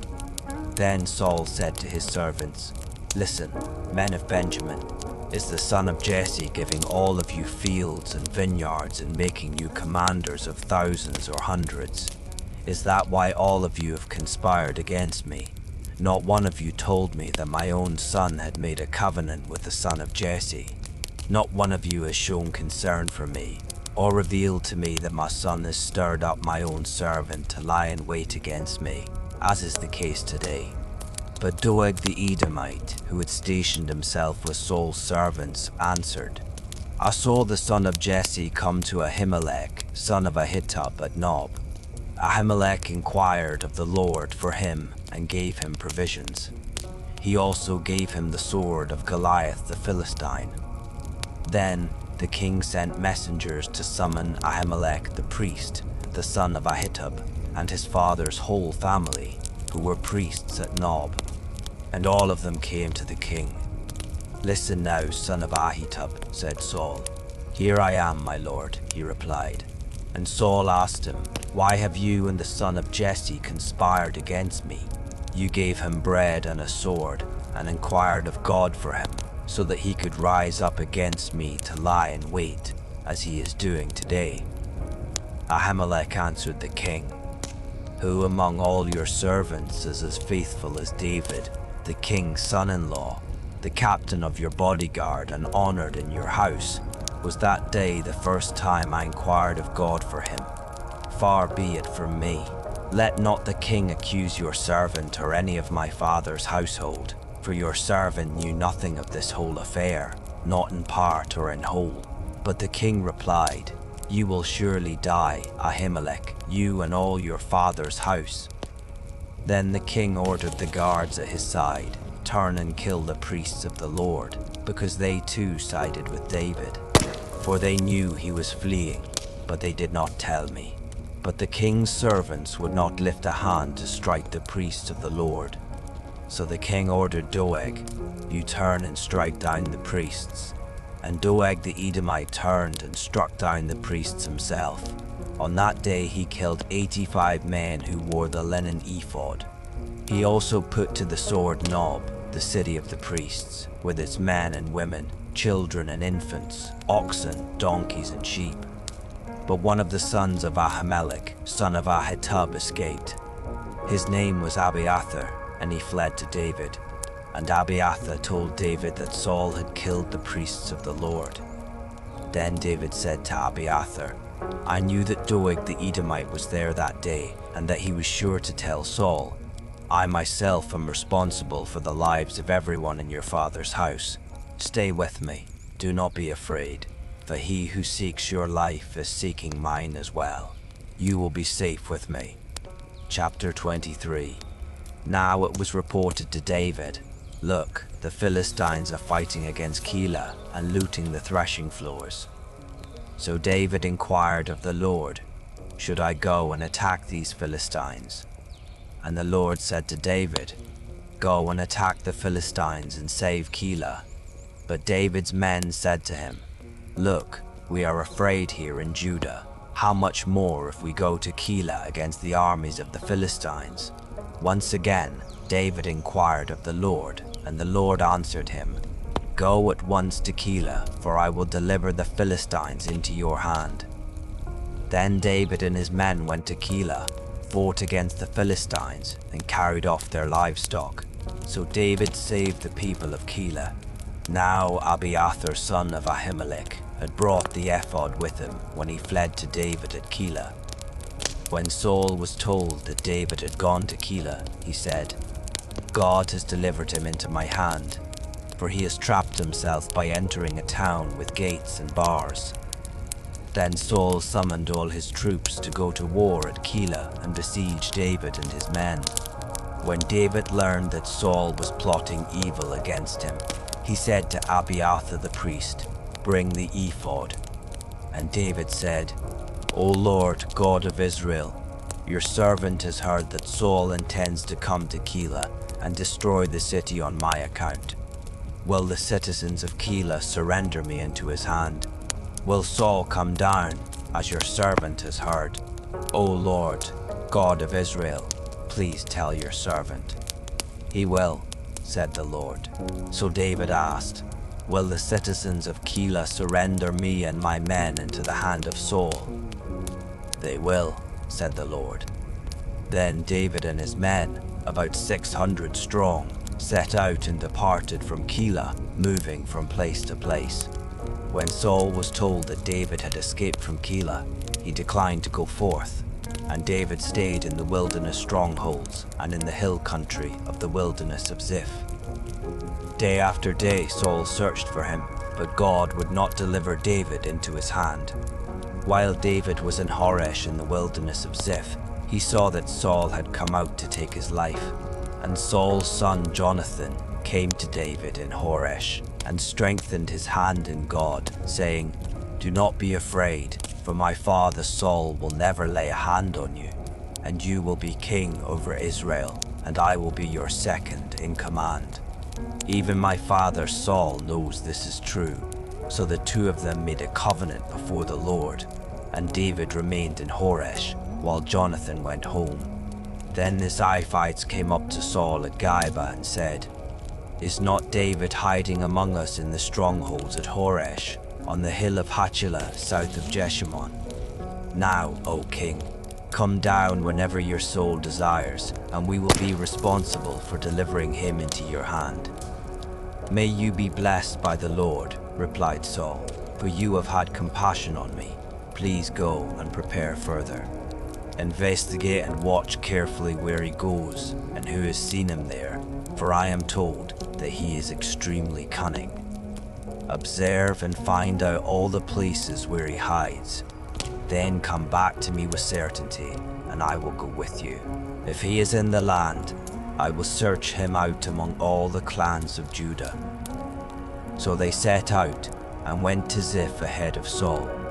Now David and his men were in the wilderness of Maon, in the Arabah south of Jeshimon, and Saul and his men went to seek him. When David was told about it, he went down to the rock and stayed in the wilderness of Maon. And when Saul heard of this, he pursued David there. Saul was proceeding along one side of the mountain, and David and his men along the other side. Even though David was hurrying to get away, Saul and his men were closing in on David and his men to capture them. Then a messenger came to Saul, saying, "Come quickly, for the Philistines have raided the land." So Saul broke off his pursuit of David and went to meet the Philistines. That is why that place is called Selah Hamalakoth. And David went up from there and lived in the strongholds of En-Gedi. Chapter 24. After Saul had returned from pursuing the Philistines, he was told, "David is in the wilderness of En-Gedi." So Saul took 3,000 chosen men from all Israel and went to look for David and his men in the region of the rocks of the wild goats. Soon Saul came to the sheepfolds along the road where there was a cave, and he went in to relieve himself. And David and his men were hiding in the recesses of the cave. So David's men said to him, "This is the day about which the Lord said to you, 'Behold, I will deliver your enemy into your hand, that you may do with him as you wish.'" Then David crept up and stealthily cut off a corner of Saul's robe. Afterward, David's conscience was stricken because he had cut off the corner of Saul's robe. So he said to his men, "The Lord forbid that I should do such a thing to my master, the Lord's anointed. May I never lift my hand against him, since he is the Lord's anointed." With these words, David restrained his men, and he did not let them rise up against Saul. Then Saul left the cave and went on his way. After that, David got up, went out of the cave, and called out to Saul, "My lord the king." When Saul looked behind him, David bowed face down in reverence and said to Saul, "Why do you listen to the words of men who say, 'Look, David intends to harm you'? Behold, this day you have seen with your own eyes that the Lord delivered you into my hand in the cave. I was told to kill you, but I spared you and said, 'I will not lift my hand against my Lord, since he is the Lord's anointed.' See, my father, look at the corner of your robe in my hand, for I cut it off, but I did not kill you. Know and see that there is no evil or rebellion in my hands. I have not sinned against you, even though you are hunting me down to take my life. May the Lord judge between you and me, and may the Lord take vengeance on you, but my hand will never be against you. As the old proverb says, wickedness proceeds from the wicked, but my hand will never be against you. Against whom has the king of Israel come out? Whom are you pursuing? A dead dog, a flea? May the Lord be our judge and decide between you and me. May he take notice and plead my case and deliver me from your hand." When David had finished saying these things, Saul called back, "Is that your voice, David, my son?"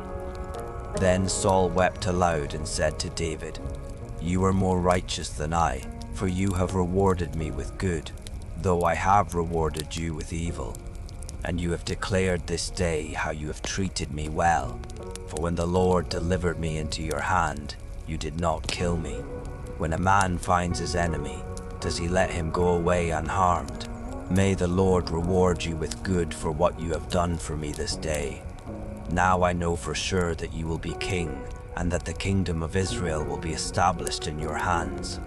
So now, swear to me by the Lord that you will not cut off my descendants, or wipe out my name from my father's house." So David gave his oath to Saul. Then Saul returned home, but David and his men went up to the stronghold.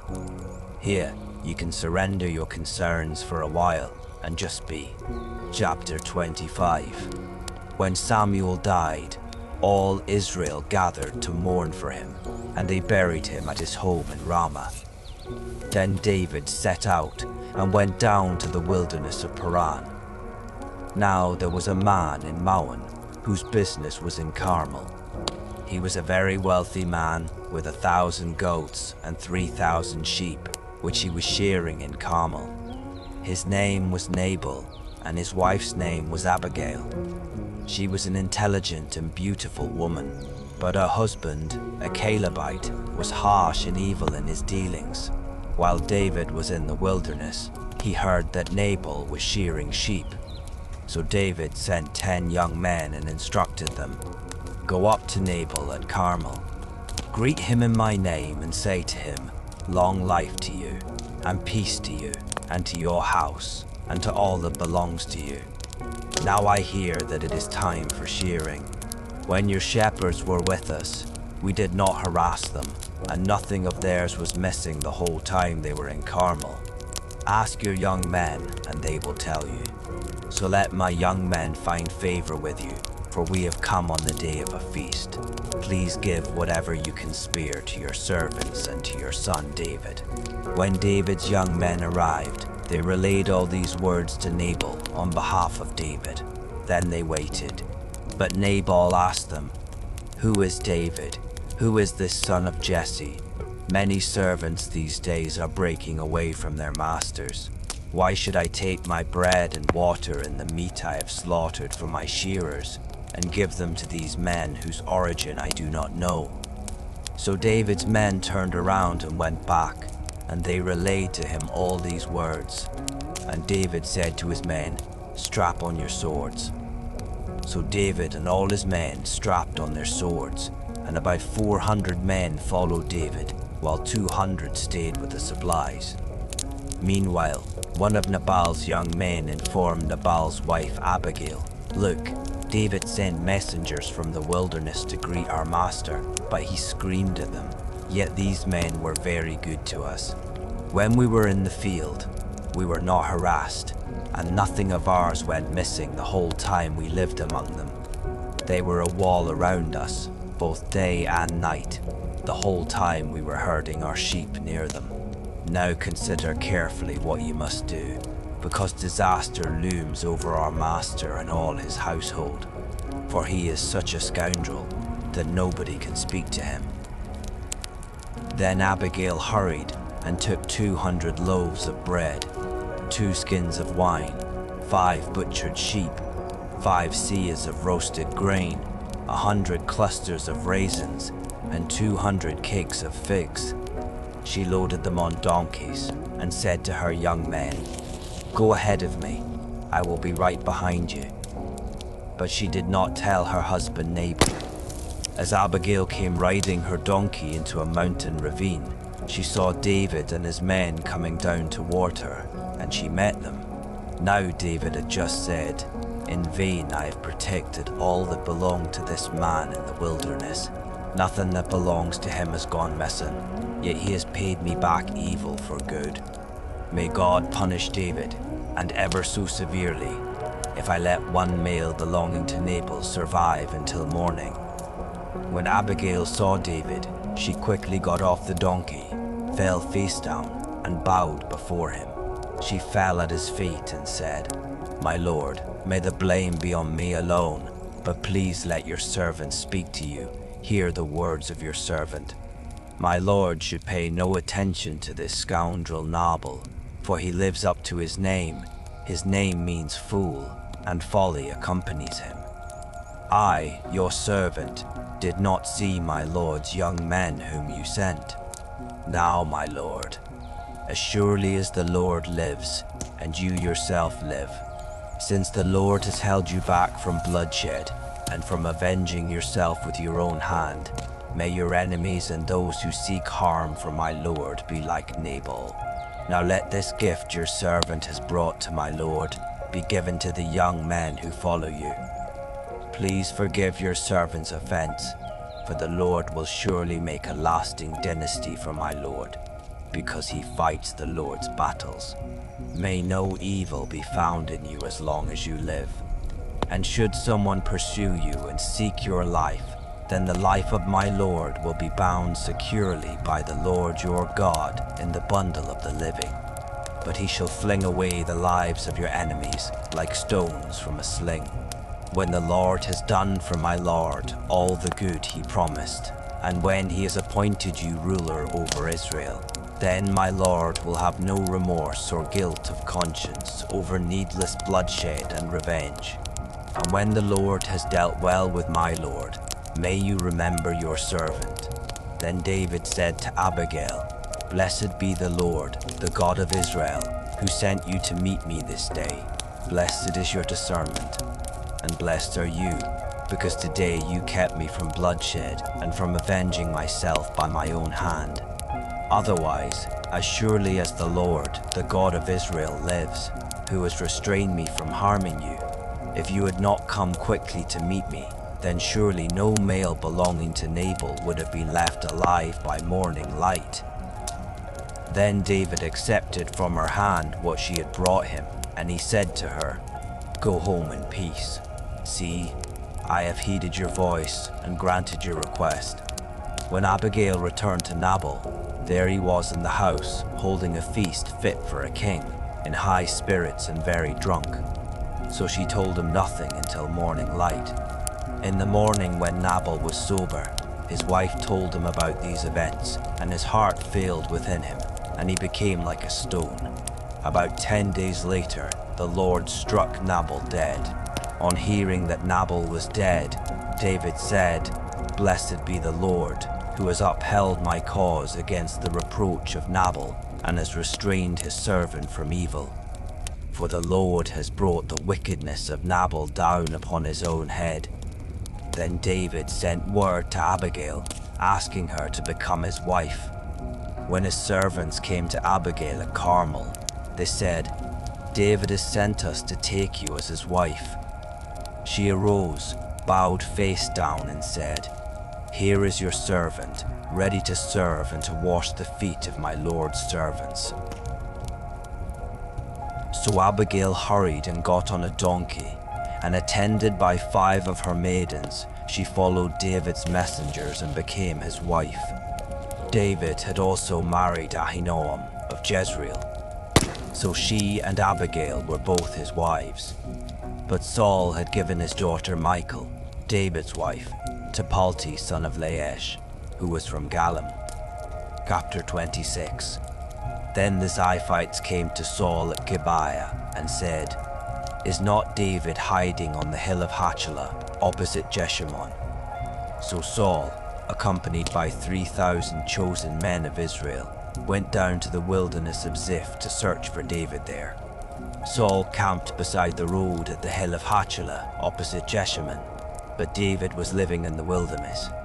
When he realized that Saul had followed him there, David sent out spies to verify that Saul had arrived.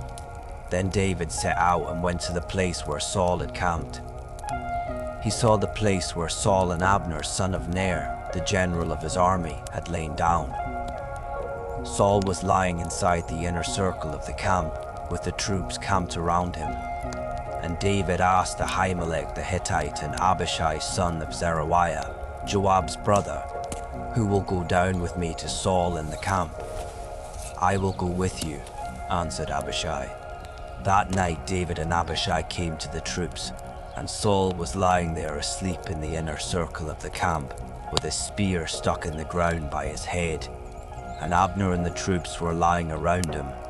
Abishai said to David, "Today God has delivered your enemy into your hand. Now therefore, please let me thrust the spear through him into the ground with one stroke.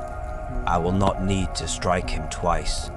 But David said to Abishai, "Do not destroy him, for who can extend a hand against the Lord's anointed and be guiltless?" David added, "As surely as the Lord lives, the Lord himself will strike him down. Either his day will come and he will die, or he will go into battle and perish. But the Lord forbid that I should extend my hand against the Lord's anointed. Instead, take the spear and water jug by his head, and let us go." So David took the spear and water jug by Saul's head, and they departed. No one saw them or knew about it, nor did anyone wake up. They all remained asleep, because a deep sleep from the Lord had fallen on them. Then David crossed to the other side, and stood atop the mountain at a distance. There was a wide gulf between them. And David shouted to the troops and to Abner son of Ner, "Will you not answer me, Abner? Who are you who calls to the king?" Abner replied. So David said to Abner, "You are a man, aren't you? And who in Israel is your equal? Why then did you not protect your lord the king when one of the people came to destroy him? This thing you have done is not good. As surely as the Lord lives, all of you deserve to die, since you did not protect your lord, the Lord's anointed. Now look around.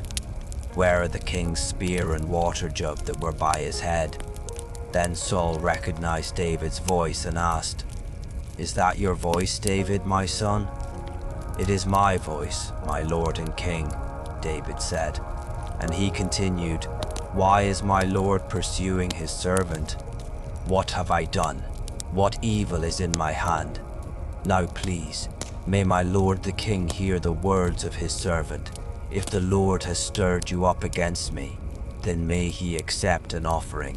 But if men have done it, may they be cursed in the presence of the Lord.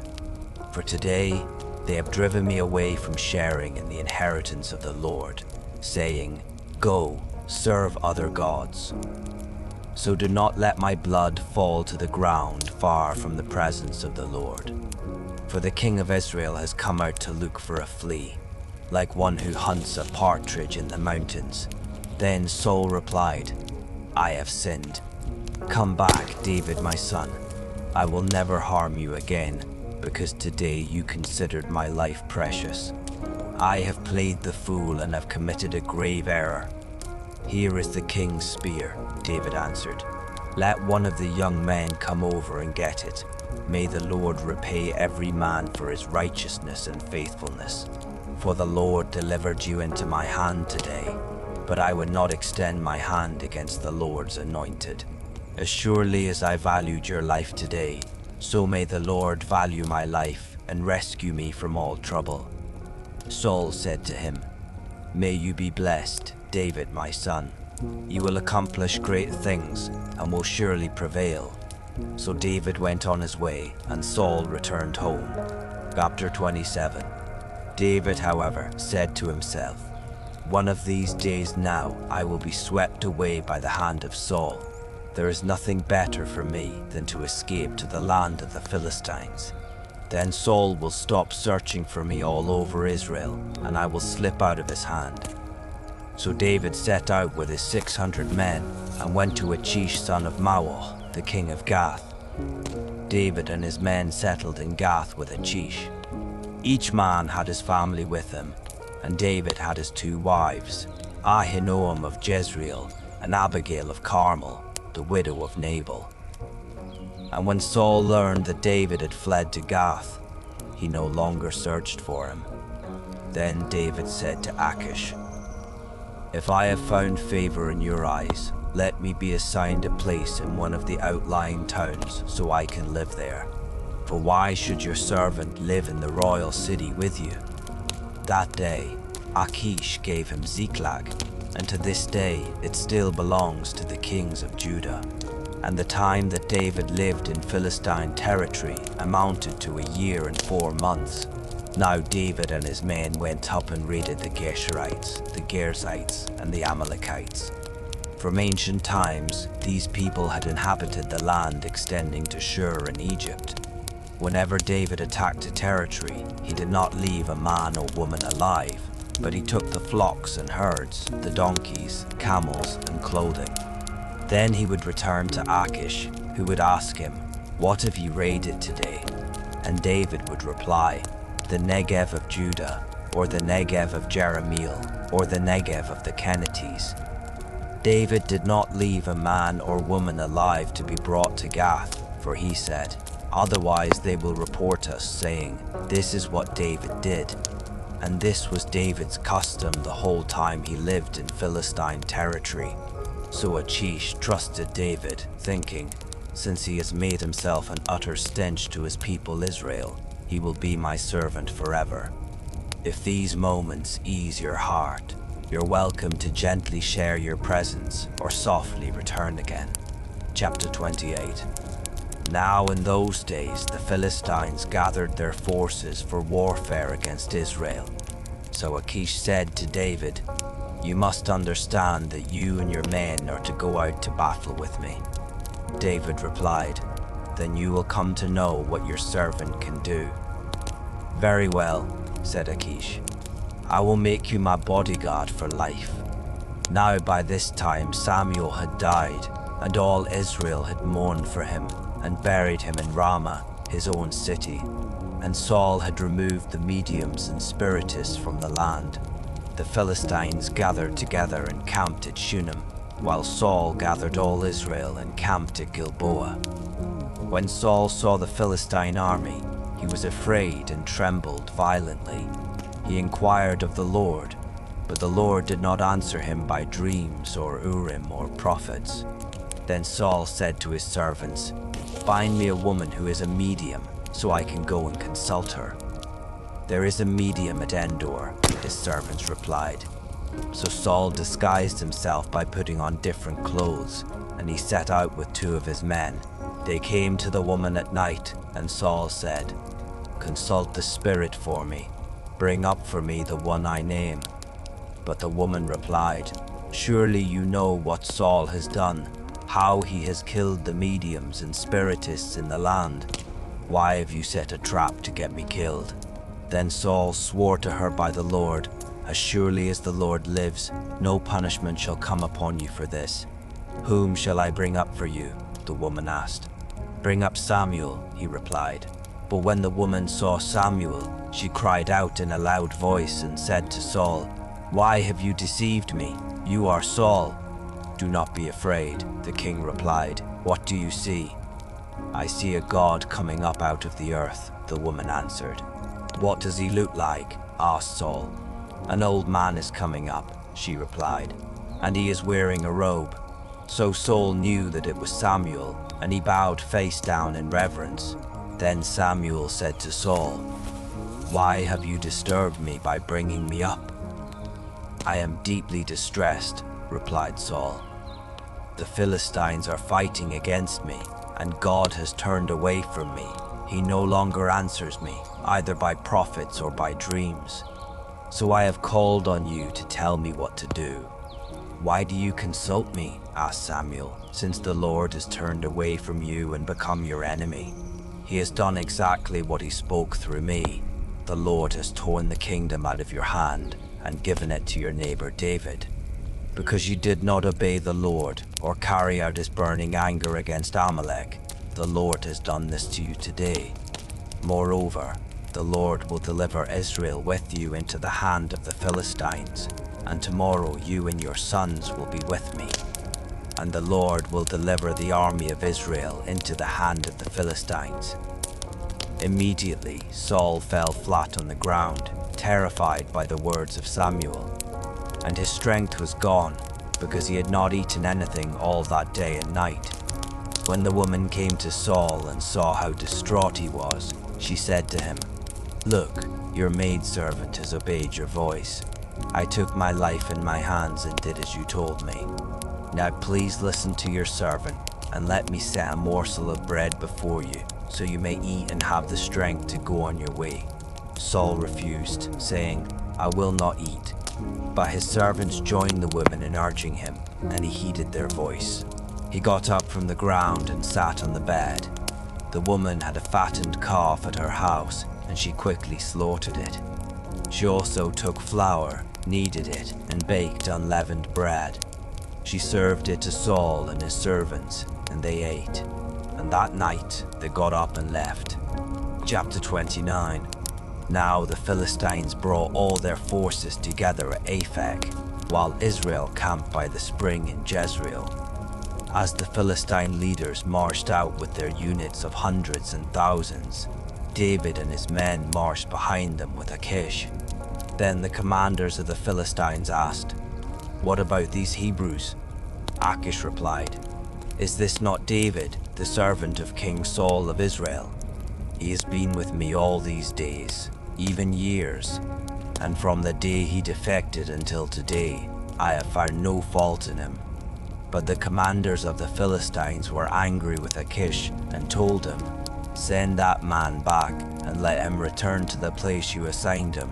He must not go down with us into battle, only to become our adversary during the war.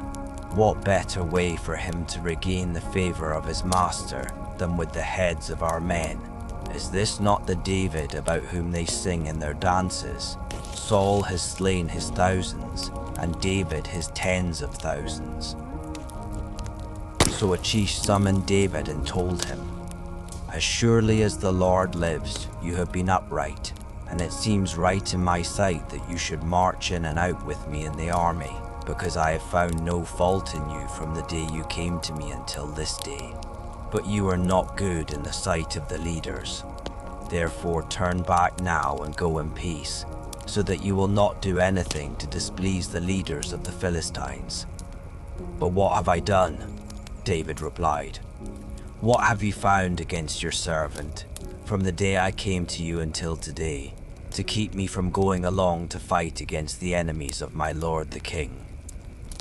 Achish replied, "I know that you are as pleasing in my sight as an angel of God. But the commanders of the Philistines have said, he must not go into battle with us. Now then, get up early in the morning, along with your master's servants who came with you, and go as soon as it is light." So David and his men got up early in the morning to return to the land of the Philistines. And the Philistines went up to Jezreel. Chapter 30. On the third day, David and his men arrived in Ziklag, and the Amalekites had raided the Negev, attacked Ziklag, and burned it down. They had taken captive the women and all who were there, both young and old. They had not killed anyone, but had carried them off as they went on their way. When David and his men came to the city, they found it burned down and their wives and sons and daughters taken captive. So David and the troops with him lifted up their voices and wept until they had no strength left to weep. David's two wives, Ahinoam of Jezreel and Abigail the widow of Nabal of Carmel, had been taken captive. And David was greatly distressed because the people spoke of stoning him, because the soul of every man grieved for his sons and daughters. But David found strength in the Lord his God. Then David said to Abiathar the priest, the son of Ahimelech, "Bring me the ephod." So Abiathar brought it to him, and David inquired of the Lord, "Should I pursue these raiders? Will I overtake them?" "Pursue them," the Lord replied, "for you will surely overtake them and rescue the captives." So David and his 600 men went to the brook of Bezor, where some stayed behind because 200 men were too exhausted to cross the brook. But David and 400 men continued in pursuit. Now his men found an Egyptian in the field and brought him to David. They gave the man water to drink and food to eat, a piece of a fig cake and 2 clusters of raisins. So he ate and was revived, for he had not had any food or water for 3 days and 3 nights. Then David asked him, "To whom do you belong, and where are you from?" "I am an Egyptian," he replied, "the slave of an Amalekite. My master abandoned me 3 days ago when I fell ill. We raided the Negev of the Cherethites, the territory of Judah, and the Negev of Caleb, and we burned down Ziklag." "Will you lead me to these raiders?" David asked. And the man replied, "Swear to me by God that you will not kill me or deliver me into the hand of my master, and I will lead you to them." So he led David down, and there were the Amalekites spread out over all the land, eating, drinking, and celebrating the great amount of plunder they had taken from the land of the Philistines and the land of Judah. And David struck them down from twilight until the evening of the next day. Not a man escaped, except 400 young men who fled, riding off on camels. So David recovered everything the Amalekites had taken, including his 2 wives. Nothing was missing, young or old, son or daughter, or any of the plunder the Amalekites had taken. David brought everything back, and he took all the flocks and herds, which his men drove ahead of the other livestock, calling out, "This is David's plunder." When David came to the 200 men who had been too exhausted to follow him and who were left behind at the brook of Bezor, they came out to meet him and the troops with him. As David approached the men, he greeted them. But all the wicked and worthless men among those who had gone with David said, "Because they did not go with us, we will not share with them the plunder we recovered, except for each man's wife and children. They may take them and go." But David said, "My brothers, you must not do this with what the Lord has given us.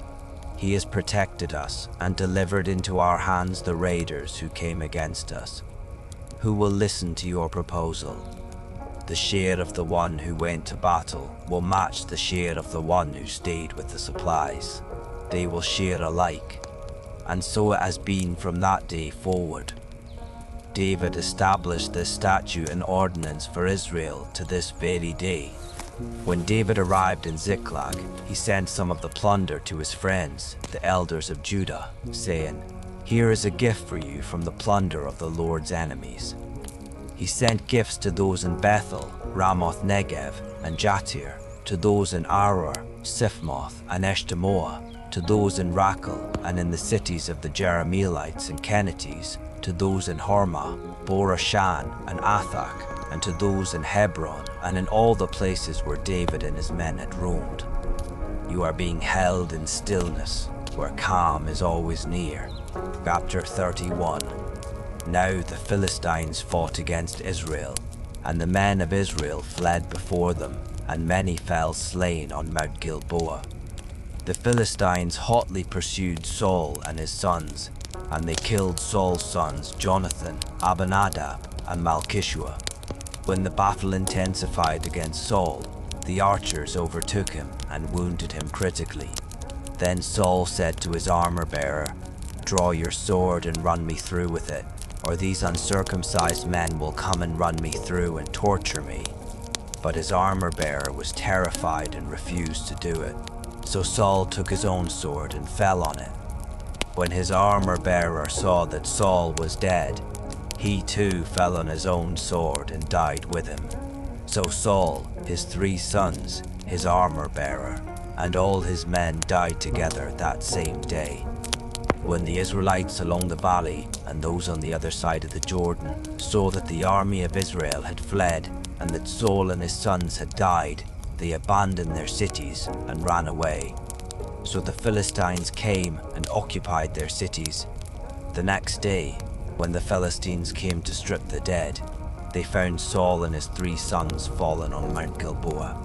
They cut off Saul's head, stripped off his armor, and sent messengers throughout the land of the Philistines to proclaim the news in the temples of their idols and among their people. They put his armor in the temple of the Ashtoreths and hung his body on the wall of Beth-shan. When the people of Jabesh Gilead heard what the Philistines had done to Saul, all their men of valor set out, journeyed all night, and retrieved the bodies of Saul and his sons from the wall of Beth-shan. When they arrived at Jabesh, they burned the bodies there. Then they took their bones and buried them under the tamarisk tree in Jabesh, and they fasted 7 days. Remain here as long as you need. When sleep arrives, let it carry you in peace.